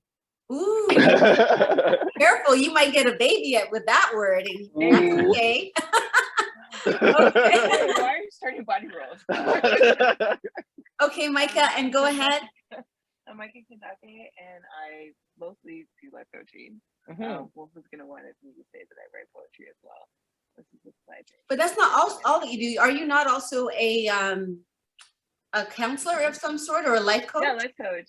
Yeah, Okay. coach. Yeah, Life see, coach. I feel like our community doesn't, big ourselves up enough. You have a business. She doesn't. You can share Okay, it. so since she didn't big herself up, she's also a poet. Like, Yeah, she did say that. But thank yes, you. but like on a different level, because she's I'm always sure you like, could I say kind so. of do it, and I'm like, you have more than 1,000 poems. What are we talking about right now? Let me just introduce myself because we're on a very strict time restraint with Yes. our conversation. And I want to introduce myself as Ellie Wade. I am a registrar and sessional lecturer at the University of Toronto. But because I've been gifted to be in this panel, I would share with you that I shared a long time ago, not that long ago, about 2 years ago online, a story of my past and how I came to really want to understand myself and my healing and in my sexual sovereignty. So I did a show called Cocktails with LA. It went on to do really well in the sense that I kind of shocked people with the kinds of things that I was talking about as I was very open and honest about it. So it's Cocktails, TALES, with LA. And then I ended up doing a lot of IG Lives, which led to my own talk show called Late Night Cocktails, which you can see on Bell and Rogers. You can just look it up. It's called Late Night Cocktails, and it's on Mondays, Wednesdays, and Fridays at 10 p.m. I also host a really great show that inspires entrepreneurs, and I actually had Warren Clarke, and you can go back and listen to that conversation, and it was a really great conversation about many things Blackness, and that was on the Cocktail Hour, which is also on my YouTube channel. Now, today I asked these two couples to come together to talk about Black love with all of you because I strictly believe in the diversity of our experiences and our representations. But also, I wanted to provide healthy examples of what Black love could look like from the perspective of two very different couples. And we'll get into that a little bit as we go along. But I wanted to start with you. If you're following along in the chat, then you will see that the first thing that we want to tackle is, what is Black love? And for me, I have coined it as loving self, loving the family, and loving society. And sometimes that's not easy to do, as we all know. It takes self-awareness, self-acceptance, and self-accountability. And these are the themes I would like the two couples to explore and how that shows up for them in their relationships. I'll go with Micah and Will first because I went with Michael and Lassa last time. So you guys go ahead and you can explain what type of relationship you have, both of you, when you speak, so that people understand. We know the context of marriage and we understand the context of dating or any other aspects of it that you'd like to share. Go ahead. Okay, so hopefully everybody can hear me. I'm gonna try to talk louder, but we are polyamorous, yes. Say the whole thing. Which means what exactly? Polyamorous means many loves. So we are partners, but we also have other partners that we are, you could say dating. Yeah, okay. Dating. So maybe open relationships sometimes that might be closer to what people would understand, or yeah, that might be the easiest. That would be the easiest way to explain it, but open relationship is not polyamorous. The level of communication is very different. But yeah.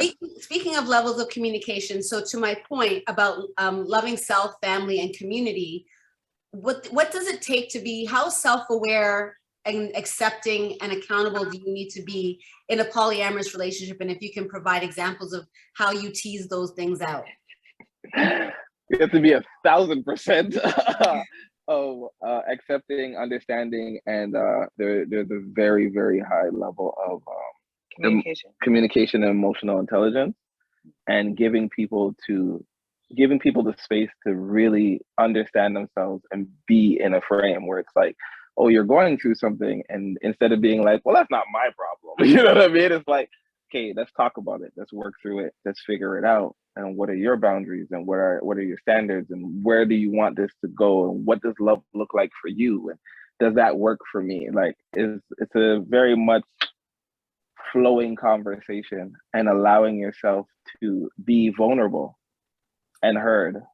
What do you do with the feelings? I'm sure people will want to ask this question, but of course, we're kind of trained, or in a sense trained to be in love with one person at a time in our culture, in our society. How do you take that leap into self-acceptance and self-accountability in that type of relationship?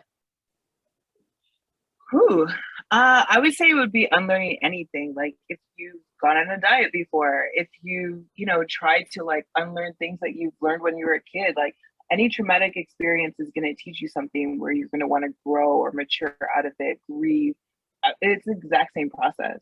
And I feel like you almost lend to this idea of being committed to the change, because people say that they want to change a lot of things, but then they stay in the place that they are. So when you get challenged in this type of relationship, how do you push a little bit further to be committed when really there's nothing traditionally holding you together? I got it. So I would say that she started with the unlearning, right? Yes. Obviously, never knew about polyamory to a certain point, and at one point I was just like, "Yeah, I'm done. Like, I'm gonna end up single for life." Like, you know what I mean? Like, this is stressing me out. And then like slowly learning things, and then having conversations. I'm at the point now. I've been polyamorous for about 5-7 years or so. And I have my friends who are in monogamous relationships calling me for advice and asking me questions. And I'm like, yo, I'm not a trained therapist. Like, I'm not a relationship coach. And I'll be on the phone. I'll get a call like, yo, I need you to come over and mediate this. And I'm like, wow. Okay, I'll be there to sit with you and work through this and like literally hold them accountable. And I always tell people like, I'm like, me being polyamorous made me a better monogamous man. Because things, when I was growing up and being monogamous, there wasn't the men in my life talking a certain way to me, or women in my life talking a certain way. I was hearing the waiting to exhales and the arguing, and always hearing the negative side of things. And you only saw the positive side in a movie, right? And it wasn't like, yo, what's the actual work that it takes to get here? Exactly. So, yeah. Interesting. I'm coming to you afterwards to find out what exactly are the questions that people are asking the polyamorous relationship. But for now, I want to jump into the monogamous relationship, the nuclear family that's just, newlyweds that just had their first baby. Yeah, no, congratulations. Big up to the little man. Can you espouse upon some of the themes that we've already been touching on here? For sure. So, I mean, communication, I think for any relationship, no matter whether it's polyamorous, monogamous, whatever it is going to be critical. Being vulnerable, like to be able to connect with somebody, you have to be vulnerable with that person. And so a lot of the themes that you touched on, it would obviously, I think, also exist in our relationship. You mentioned love of society, which is kind of an interesting one because there's a lot to not love, but we have a young one. And so how much can we keep the news on and talk about these topics when we want to create such a positive space for our little king? So it's kind of been an interesting shift in making sure that we're very aware of the language we're using when talking about others. And it's something that I didn't expect to have to be so cautious about, because when you're young and doing your thing, you can just kind of speak freely and not worry as much about that. So it's, I think, an interesting dynamic that's kind of entered our relationship. For sure, Absolutely. for sure. Absolutely. And I think talking about love of society and those topics you brought up, Ellie, is also love of family. And so I've been going through my own healing with my own family. And so the dynamics of coming from an intense Caribbean household scenario to now living in North America in a very calm type of relationship, which I've never experienced before, this type of no drama type of lifestyle of open communication, of having that vulnerability and being honest and open and being able to be seen. So maneuvering my own like growth whilst dedicating to my partner and raising this child has definitely been new dynamics of understanding and self-acceptance and self-awareness, which I think are themes of just humanity, right? Exactly. I love that you brought up the term healing, because I believe that this is something that our community often, we talk about it, we touch on it, but I don't think people understand, and I could be wrong, what healing takes. And it's a good segue into part 2, which is what blocks Black love, the dynamics of our love, our expectations, the way that we create meaning for ourselves and with one another. How do we determine satisfaction and success? What is your attachment styles? So when you think about all of those things in terms of blocking Black love, clearly it hasn't blocked you here. What are some examples of where you have seen it blocked in other relationships? And what would you have thought would have been helpful if you had been able to intervene, as Wolf has been able to intervene in people's lives? You can go ahead, Michael, and Lassa. I think Wolf, you brought up a great point about what we see, right? And a lot of these examples that we may have at may not be conducive to allowing us to have the good examples to bring forward. And so I think that is a major block, is being able to see these good examples that we can carry forward. I feel very lucky that I grew up, my parents were very present, and a lot of the things that I try to do with my son and with Lassa, I'm thinking, what would my dad do? And I think that's something that has helped us a lot. And I just I love these type of opportunities to, as you've been doing, LA, to display great examples of Black love. Yeah, and my background is very different. I was raised by a single mother, and so that example in the household was not one that I had, and so it was a very unique experience to see Michael's family. And so for me, my previous relationships were atrocious. Like I was such a people pleaser, constantly like, just like, oh, I'll give you more, like just keep taking and maybe I'll be loved now. And so I had to go through a lot of unlearning falls, unlearning as well, to be able to finally realize, well, wait a second, there must be another option. Like this incessant drama, this constant internal turmoil, and everything that's going on. There must be another option. And so thankfully I went through that cycle of unlearning and healing and trying to realize the traumas that I was like continuing and the cycles I needed to break that happened before I met Michael. And so I was able to see a great guy, an honest guy, an ambitious guy in front of me, instead of, oh, red flags, that's exciting, let's run towards those instead. You know? Exactly. Now, people in the chat are bringing up intergenerational trauma. Thank you for sharing, Les and Michael. But with Micah and Wolf, I want to talk about, Iyanla Vanzant has the concept of trust. And in a polyamorous relationship, boy, I'm pretty sure you get, you know, because sometimes you like someone and you're just in the beginning of dating. Forget polyamory, you're just at the beginning and you may happen to like two people at one time. How do you share with them that there's more than one without the fear of abandonment, the fear of how your attachment style will bump up in that? But what I was going to say is Iyanla Vanzant has these 4 concepts of trust. She says trust of self, trust of God, trust of community, and trust of the process. And that when there is anything wrong in any of those areas of trust, it usually goes back to the self.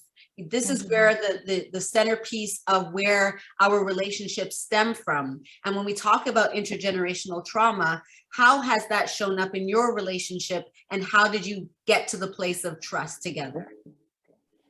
I was gonna say there's so much to say, but like, why would they give us half an hour to do this conversation? I definitely had experiences over this last few years with everything that's been happening in like the Black community and like in America specifically, of this like this feeling, this like decolonization process of recognizing, hey, I actually treat myself this way. We as a community treat ourselves this way, and how do I outgrow that? Or just having experiences where it felt like my actual cells are reacting to this. And I wasn't in this experience myself, but I'm actually reacting from this past that is ingrained in each of my pieces of DNA. And being able to, like, for me, it's definitely been able to, you don't wait until you're in the relationship to start to deal with that. You have to have huge amounts of time to be able to get to self-acceptance and to self-love before that happens. Or you are just going to continue to play that out over and over and over again, because that's what the experience that you've had, that's the experience that feels normal to you, that's the experience that feels comfortable, and you have every reason to stay there consistently all the time because it feels comfortable. It doesn't matter how unhealthy it is or how toxic it is or how, you know, counterproductive it is. It's the most comfortable place. And so unless you're giving yourself time and spaces to grieve and let go and actually mature out of that, you're just going to find another person who's going to be able to mirror that with you and continue to be in those toxic places with you, because it also feels very comfortable for them. I love it. I love it. Yeah. I wish I could give you more time because I know that you I know we were about to go. I was about to go in. And I was like, know, nah, I got this. but we have time constraints. So I'm going to move, unfortunately, into the other section while the, you know, people are definitely into what you are saying. They are comments coming in, and this is the part where we're going to include you guys, but also include the comments from other people on the panel or in the audience. Now, how to cultivate that Black love. Somebody in the audience said, societal pressures also block Black love. Unrealistic expectations also block Black love. They want to know, how do you handle it? I'm assuming this is for Micah and Wolf. How do you handle the issue of health when you're polyamorous, i.e. feeling 100% sure your partner's not picking up something from someone else? And someone says, good question, Robin. So Robin, good question. And if you guys want to just touch that, I'm going to leave it for you for that. But for the end, I would love Lassa and Michael to touch on the group economics aspect, but how they created group economics within their own household and became, in a sense, debt-free before they even came together to get married and to move forward as a family without the burden of bringing that past with them. So health and wealth, go. You can go ahead first, Mike and Wolf. We're going first? Oh, okay, we're going first. Okay, yes. So we talking about the I'm down to that sexual question, the 100% yes. question, right? Yes. Okay, so that question has to do with trust and boundaries.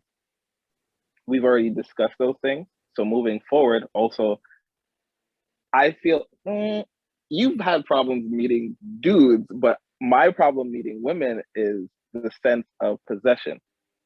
When That I you meet want to them. possess? No, them trying to possess me. Ah. So the conversation is very much, you've met me. I told you this is my partner. For me to be here actually with you, there's already a sense of trust because she knows I'm out with you. You wouldn't be allowed to come in the foyer or the house if she didn't know I was here with you. So she's already trusting me to be here with you. That's one thing.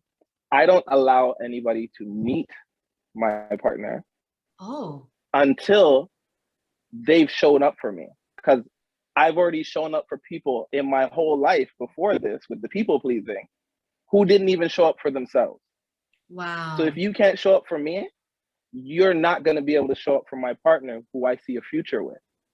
I'm not bringing you into the foyer. Get off the grass. Okay.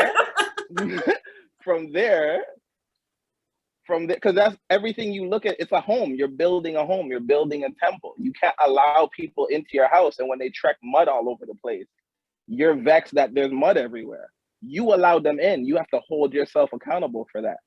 Mm-hmm. So with all that being said, moving forward, I've always set my boundaries. And as a man, most of us don't set boundaries early. I've made that very serious. I've been through my own layers of abuse in relationships and had to flee those sins and had trauma and went to therapy for all those things and realized there's women out there that do the same thing that some of the trash men do out there. Yes. So I'm very protective. You could ask all my boys. I'm the first one to be like, it's not safe, and I'll walk away quickly. Okay, so I get that the psychological part is not safe, but what about the sexual part, which is really what they're asking in terms of health? And I'll get Micah to answer this, because really you're allowing someone to come into your body, right? That could be out there with someone else. How do you reconcile or trust? Maybe not reconciling anything because you trust your partner. How do you engage in that conversation with one another? What does it look like? Ooh, that was a different question. How do I engage in that conversation? For me personally, I have my own questions that I ask at the beginning. I mean, we get tested together. We get tested regularly. We use protection. Like there's conversations that we have, but for me, it's like, if I'm going to be with another person, like just say I'm not with Wolf and I'm with another person, there's a level of trust that I have to have with that person to begin with. And that's a lot of conversations. Like I realize that there's not a lot of people who have safety conversations before they have sex with a person. All. And that's a very normal, natural thing for me. And so we if talk you don't about answer it? the questions, if we don't answer the questions the way I feel like they should be answered, I'm already like, this is not gonna happen.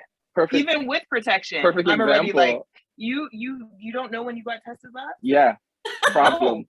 The answer is no. Perfect example. I'll be talking to people, and I have a lot of friends who are sexologists, and we talk about stuff all the time. And then they'll be like, yeah, so I had the condom on. I'm like, cool. And they'll be like, yeah, so she gave me a head. And I'm like, wait, were you wearing the condom when she gave you head? No. I'm like, so you could still catch something right there. Okay, so there's an education. The level of like whoever I'm messing with, their level of intelligence when it comes to sexual interactions, we're having real conversations because my friends are sexologists. So I'm the person that asks questions 24/7. Okay, so I love that. I'm constantly like, I'll walk up to her and be like, yo, this is what I learned today. Yeah, no, and she'll that's be like, good. oh shoot, like. I feel like you have a very healthy, healing, and educative relationship that is transparent. And this is some of the things that we need for Black love to thrive. Just to pivot, and I'm sorry that we can't speak longer, but I do want you to be able to share about forgiveness and generational wealth and how you built your wealth in your family before you got together, Michael and Lassa. And then we'll just wrap up. People are really enjoying the conversation. Maybe they'll invite us back to have another conversation. This was wonderful. You're gonna have to do a cocktails with LA, I think we're gonna have to invite everyone to a cocktails with LA. But go ahead, Lassa or Michael. I think one of the key things for us, and it's a topic we've touched on quite a bit here is really that trust and knowledge of self. I wouldn't say so much that we built our wealth before getting together, because you'll never get there. It's same thing when we hear people say like, I don't have enough yet to have a baby. I want to make, you'll never make enough. Babies are going to be expensive. Doesn't matter how much you make. So for us, it was really about, okay, what do we know about money? What do we like, dislike about money? What are we comfortable with? And really just having those conversations before coming together, before we started like sharing accounts and these things, is really just understanding that piece. What is our risk appetite? So luckily, most of us together have similar, like, I just got a credit card. I am terrified of debt. My family had a lot of debt, and I was trying to never have a single amount of debt connected to my name. I did everything in my power to keep that from happening. And so having these conversations was very important to me as well, because I was like, I ain't taking none of your debt. I worked way too hard to reach where I'm at right now. But then were you able to then, in the same way that they educated each other on sexual experiences, you educated each other on wealth? Definitely. So luckily for me, Michael is very interested in investing, interested in wealth. And so he was able to give me a lot of knowledge. And I see that we are trying to wrap up. So I have been able to trust him a lot with managing our accounts and being able to hand over those reins, which for me released a lot of stress and burden from me, because I'm not naturally good at that space. And so by releasing that to him, I've been able to be creative and be a better partner in other ways. Wonderful. Thank you both for coming, all four of you for being here. Thank you so much, Warren and ACMP and everybody in the audience. The last topic was forgiveness. Please forgive us for going over time. Over to you guys. Hey, thank you, LA. A big round of applause.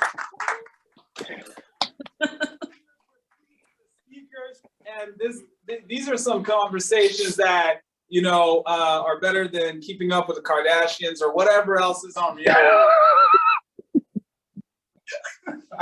I don't know what that was, but let's. Thank you, Bob. Let's throw it to commercial.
I trust everyone is entertained and having an amazing time at home. Woo!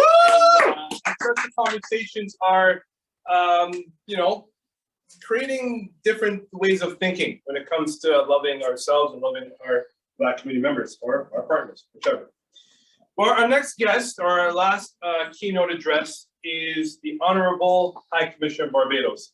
And to introduce him, just let you know that he is a part of the Barbados Liberal Party. He has been a politician for many, many years, and also a teacher. And I'm very proud to also mention that he is my uncle. Without further ado, the High Commissioner of Barbados to give our final keynote address. Woo!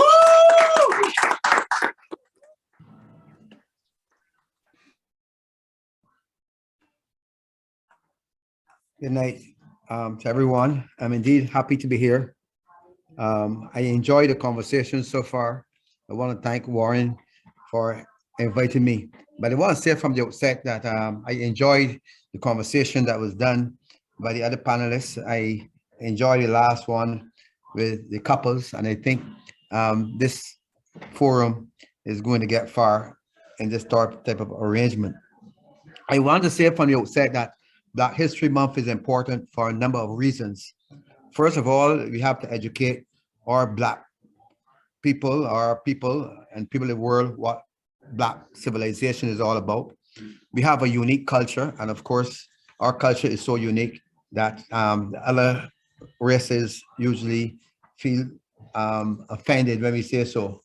We have to send a signal to the world that Black life matters. It's important for everyone to know that the cradle of civilization started in Africa.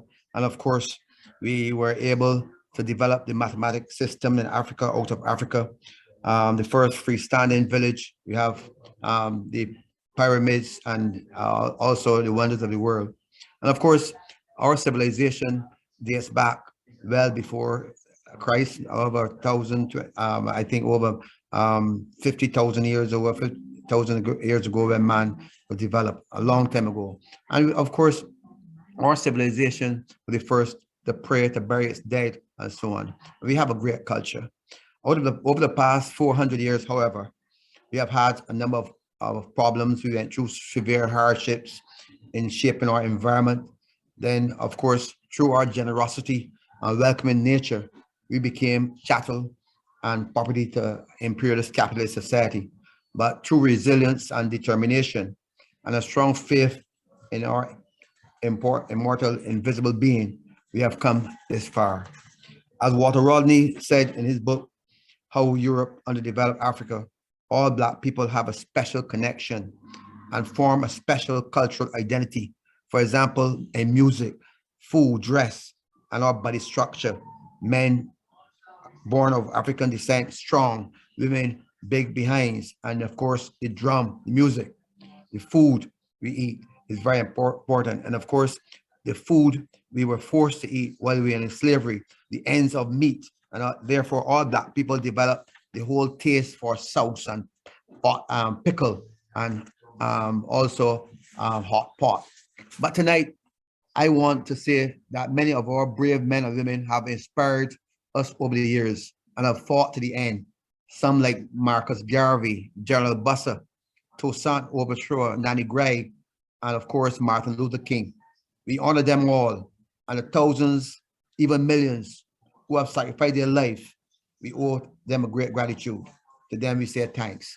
But tonight, I want to say that from a Canadian point of view, we live in a multicultural society where some of our ancestors have immigrated from Africa, the Caribbean, Latin America, and also the USA. This society is indeed a free society where we have many rights and privileges. In this democratic capitalist society, with some semblance of democratic socialism, we are free to worship the God of our choice on the day of our choice and the time of our choice. Today, there is no doubt that most families have the basic necessities they need for survival. Most have a fairly comfortable living, most Blacks, with home ownership higher than at any point in our history. We can also choose a government that we want. But a close examination of the demographic of Canada revealed that in the last 20 years, the Black population has doubled in size from 573,860 persons to over 1,198,000 persons. And in 2016, this is in 2016, in 2021, the Black population now accounts for only 3.5% of the Canadian population. or 15.6% of the visible minority. This is expected to increase to 6.6% by 2036. So by 2036, our size of the population, the Canadian population, will only be 5.6, and we're still a minority. So in 2020, approximately 63, however, and I want to go on to a very important point. In 2020, 2 years ago, approximately 63% of Canadian Black population felt that there was discrimination. This figure was much higher during the recent pandemic. Discrimination could have adverse impact on a number of social and psychological outcomes that we have.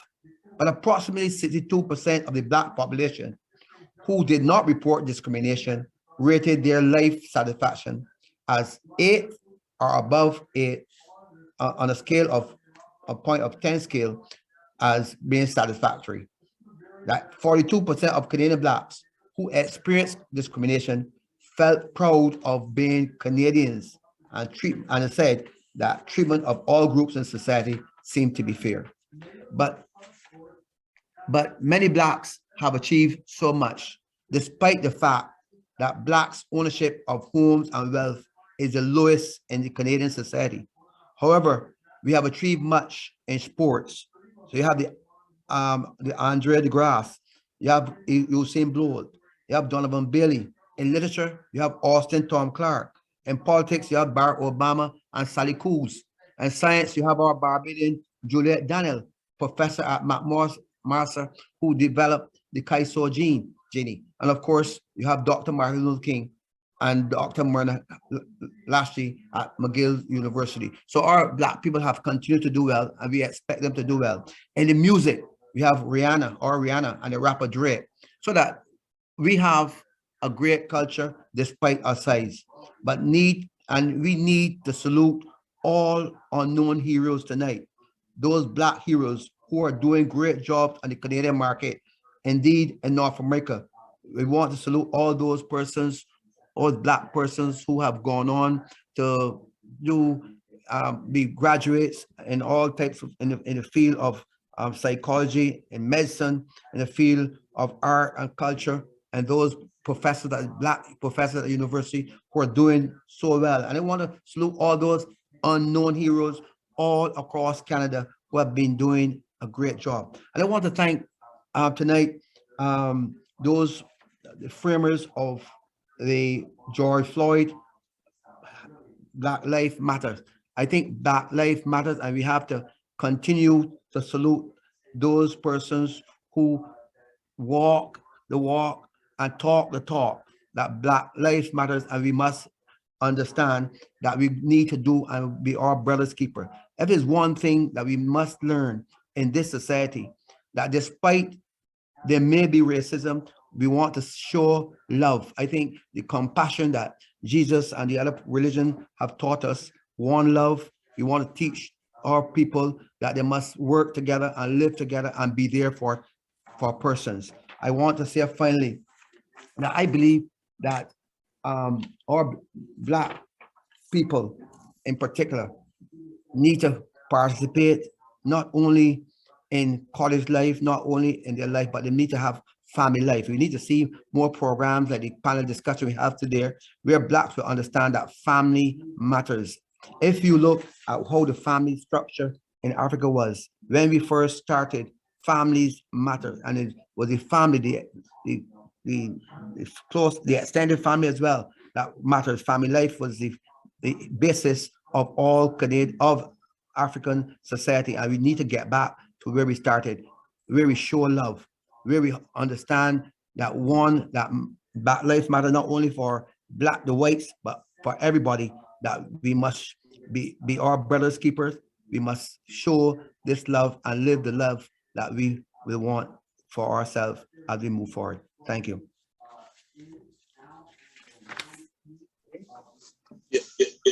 Thank you very much. I'm hearing Warren twice. There he is. Thank you very much, Uncle Gline. Much appreciated. I got to still pay respect to my elders. Before we let you go, and now I'm going to be more, I guess, professional speaking. Hi, Commissioner Barbados. We have one question for you. Yeah. Are you still there? Yes, I'm here. So one question we have for you is, in what ways can Black Canadian history be included in Canada's history for all Canadians to appreciate and learn from?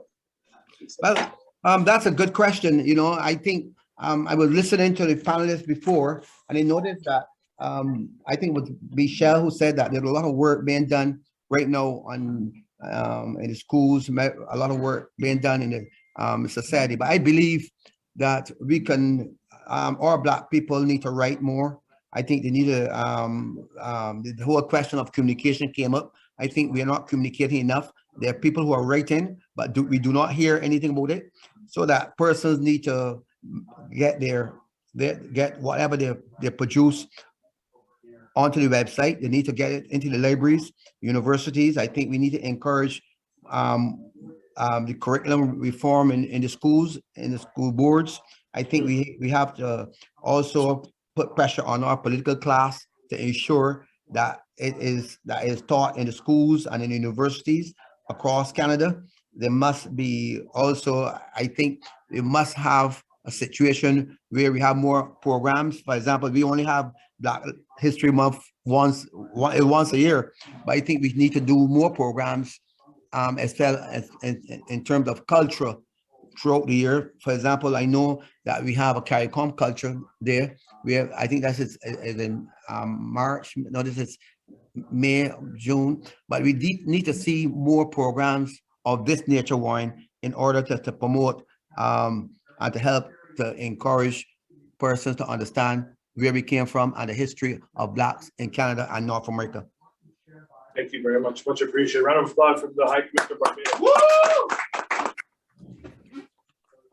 Thank you. See you very soon in Ottawa. Very soon. Anyways, we've got two more bursaries to give away, and I really like these two bursaries because they go out to high school students, and you know they've got a couple more months before they graduate high school, and then they move on to post-secondary education. And the reason why I really appreciate giving these two awards away at the end of this Black History Month event is because it's establishing a pipeline for many Black students to filter into post-secondary education versus a pipeline that goes to detention centers, prisons, jails, and so on. And we use this to motivate not only young people in the high school space, but we use this to ensure that and keep our promise of what we do through the ACMP project is to inspire, educate, and empower, but support. So without further ado, drum roll, please.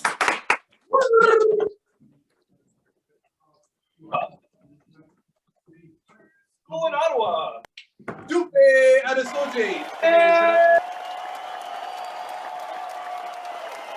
13 years old and lives in Orleans, Ottawa, in Ontario.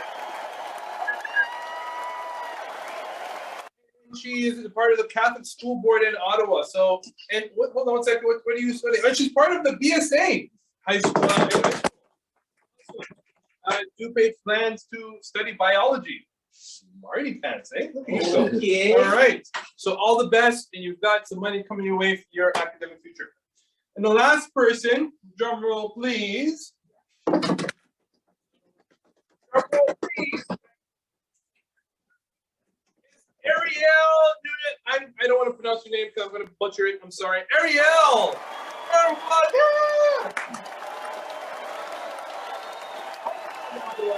From Woodruff High School, which is part of the public school system. And Ariel is going to Carleton. She was accepted at Carleton for this fall 2022 in Bachelor of Commerce program. So congratulations. Please, please, please, when you see them, if you see them, give them a high five. Again, social distancing, pandemic, right? But, congratulate them if you see them. It's important. We got to keep lifting the spirits of these young people because I'm not young anymore. So you're young, boy. Thank you. Appreciate you. Thank you. All right. Before we go, we're going to do some giveaways. Yes, we're just giving everything away. Except for my underwear. We're not getting that. Whoa! Anyways, we've got two sweaters. Hey! From Zuieke. But we're not just giving it away. We got to know who we're giving away to. So, wheel, please. I'm just showing you the detailing. There you go. I'm like, I want to be in camera. From the Berlin Olympics. Who's gonna win this?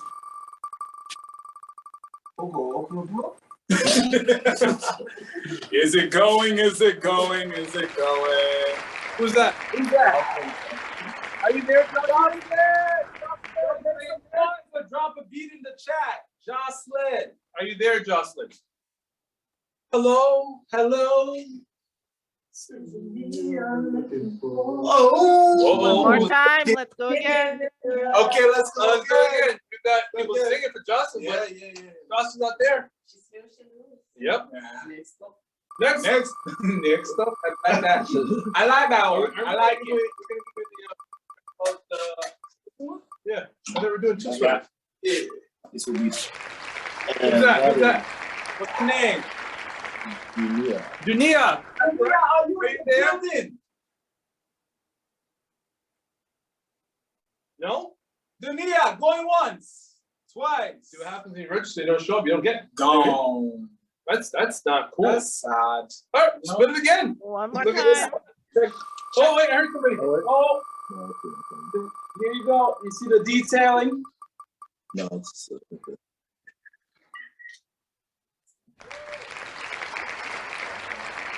Who's that? Who? Haroon? Haroon, are you there? We have a Haroon. I'm gonna start just picking somebody like, put the grid back. Put the grid up. Put the grid I'm up. just gonna pick somebody. Here we go. We're gonna pick a Here we beautiful. go. Here we go. Here we go. And this is not me, but Marianne, are you putting up your hand because you want it? Is that what you're doing? Marianne, I like that. You're proactive. I like that. Marianne, Thank you. I like that. Picasso. Put your camera on, Marianne. Let's see who you are. Yeah, turn it up. Put your camera on. Ariel, you want a sweater too? Hey! Please put your contact information in the chat so we get it. ACMP. What's the name of ACMP Tech. Is it ACMP Tech? Please directly message ACMP Tech. All right. Okay. And follow at Zuieke. That's the beautiful support place Black. to be. All right, who's the Thank next person? you. Isa, congratulations. You got You got a sweater coming your way. You got a sweater coming your way. This is a t-shirt. I know, but it's not this. You're going to get a sweater. All right? Please follow No, at we're Zuieke. not giveaway hats. Please No, follow not- at Zuieke. At Zuieke. Black-owned business. Thank you for letting us use this space. Big shout out to the Zuieke family. All right. So, without further ado, we got to go home because time is up. But before we go, Jamal the poet will give the final poet. Welcome back, Jamal. Jamal the poet. Jamal. You there? Hello.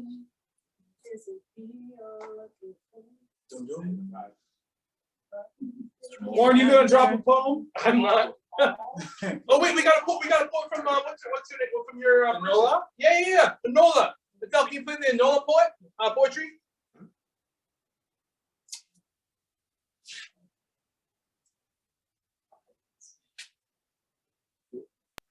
There it is. Okay, we got it. Here we go, Enola. Enola's a Side by great. side, holding hands, gliding across like paint on the canvas we call life. Sometimes the colors bleed into one another. Other times they stand boldly on their own. At times they lay side by side similarly as if part of a distinct family. Related, but all with their own unique intricacies. But always, when you stand back, you are met with a view that takes your breath away. A symphony of shades all working together to transform a blank page into something beautiful. And the muse? How we as humans behave. Day to day, we bravely take the stage and unite in our different roles and ways to put on the show of a lifetime, for our entire lifetimes, because it's what makes this world go round. We crescendo and we soprano, and as we reach our highest notes together, we create joyful sound. We make Dr. King's dreams a reality. We ensure that in the Museum of Human History, our art sticks around. We hope our art inspires more and more, for generations down, to live a life of tremendous color, where a variety of shapes and hues, roles and tunes can live in harmonious abounds. Thank you. Nola, appreciate you. Thank you. And then we have Jamal the poet who will now close us out. And I know there was a few questions. We'll take one or two questions at the end. We've got a little bit more time. And then we will, I think I got one more commercial actually, and then we will close things out. All right, please, Jamal the poet.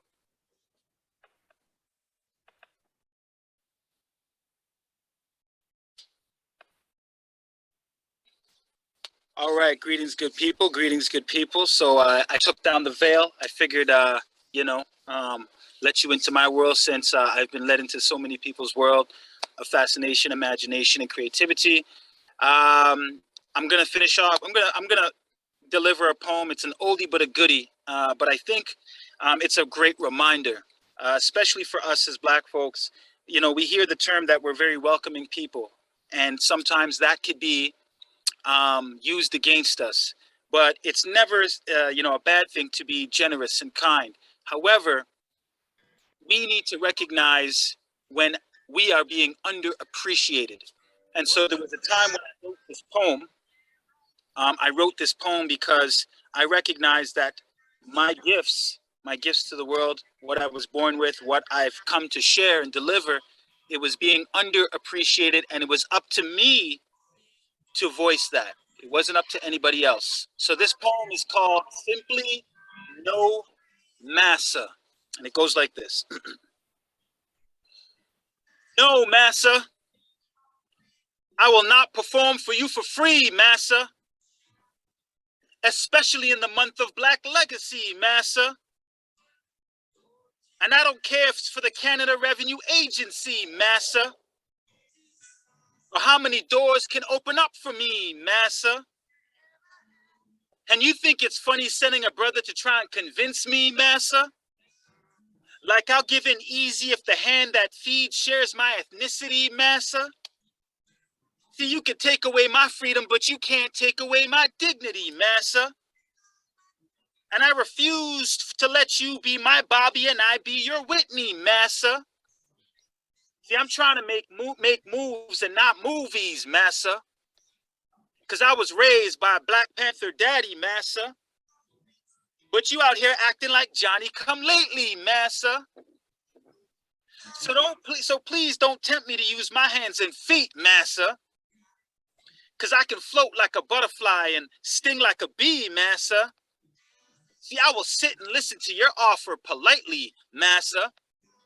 But if I sense flattery, I'll throw your trophy of words in the river like Muhammad Ali, Massa. Can't you see that I carry the weight of a great artistic community, Massa? While trying to preserve the records of my ancestors' spoken word, Massa?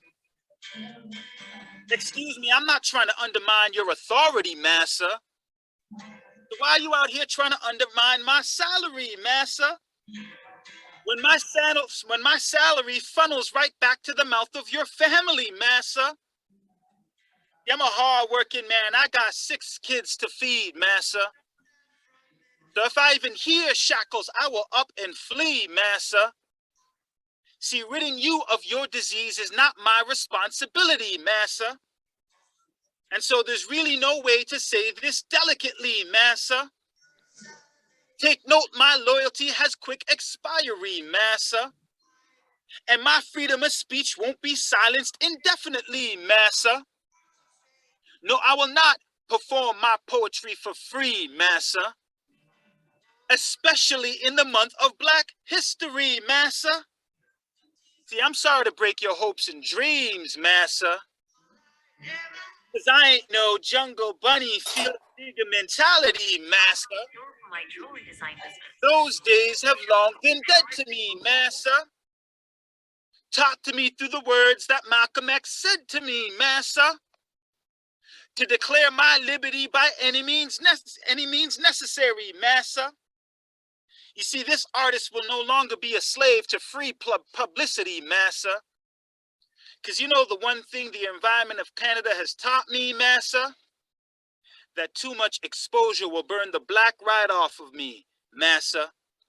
And that poem was written because there was a time when the Canada Revenue Agency, about 6-7 years ago, called me and said they wanted me to perform at an event they were holding for Black Legacy Month, and they didn't want to pay me. the Canada Revenue Agency. And I wrote that poem because of that incident, and it still stands true today. Black Legacy Month is not just 1 month, as the term goes, the phrase goes, February and forever. So keep on shining. Do not let anybody take you for granted. We are purposeful, meaningful, and we are bright and creative individuals. Let's keep building, y'all. Thank you very much, Warren, for having me, and I wish you all peace and tranquility in these difficult times. Jamal the poet, round of applause. More work to do, my friend. I'm looking forward to it. The oxymoron, the That's CRA didn't want to pay him. Yeah, That's wild. That's crazy. That's but, we gotta keep speaking and showing that we ain't afraid. That's what it is. Anywho, we are now at the end of the program. This was fun. This was good. This was a lot of fun. Good. A lot of planning. A lot of fun. But we did it. We did it. We did it. Congratulations. Thank you. Thank you. Yeah. It's okay. You know what? Let's get it. All right. We'll give a shout out to our camera crew, Evan. Thank you so much for helping. Yeah, Evan. Cheers. Thank you. I just met him, but he's cool. Yeah. Got one more commercial to play because I'm missing some by accident, but we have a poll for you to do. And it's important. This feedback, it allows us to get more money. That's what it does. Because then I can go to investment, look at the wonderful things that the ACMP is doing. And they're like, Warren, I'm like, oh, she's awesome. We want to just help. And I'm like, yes, help. Let's all work together to dispel anti-Black racism. Help you. All right. So please take an opportunity, cast your votes in the poll. It helps us to create and sustain more programming, which we will continue to do. So without further ado, please play the last commercial because we missed that by accident. Other than that, have fun for those who won, those who got bursaries, enjoy and stay in touch and keep safe. And hopefully we see you soon. Thank you.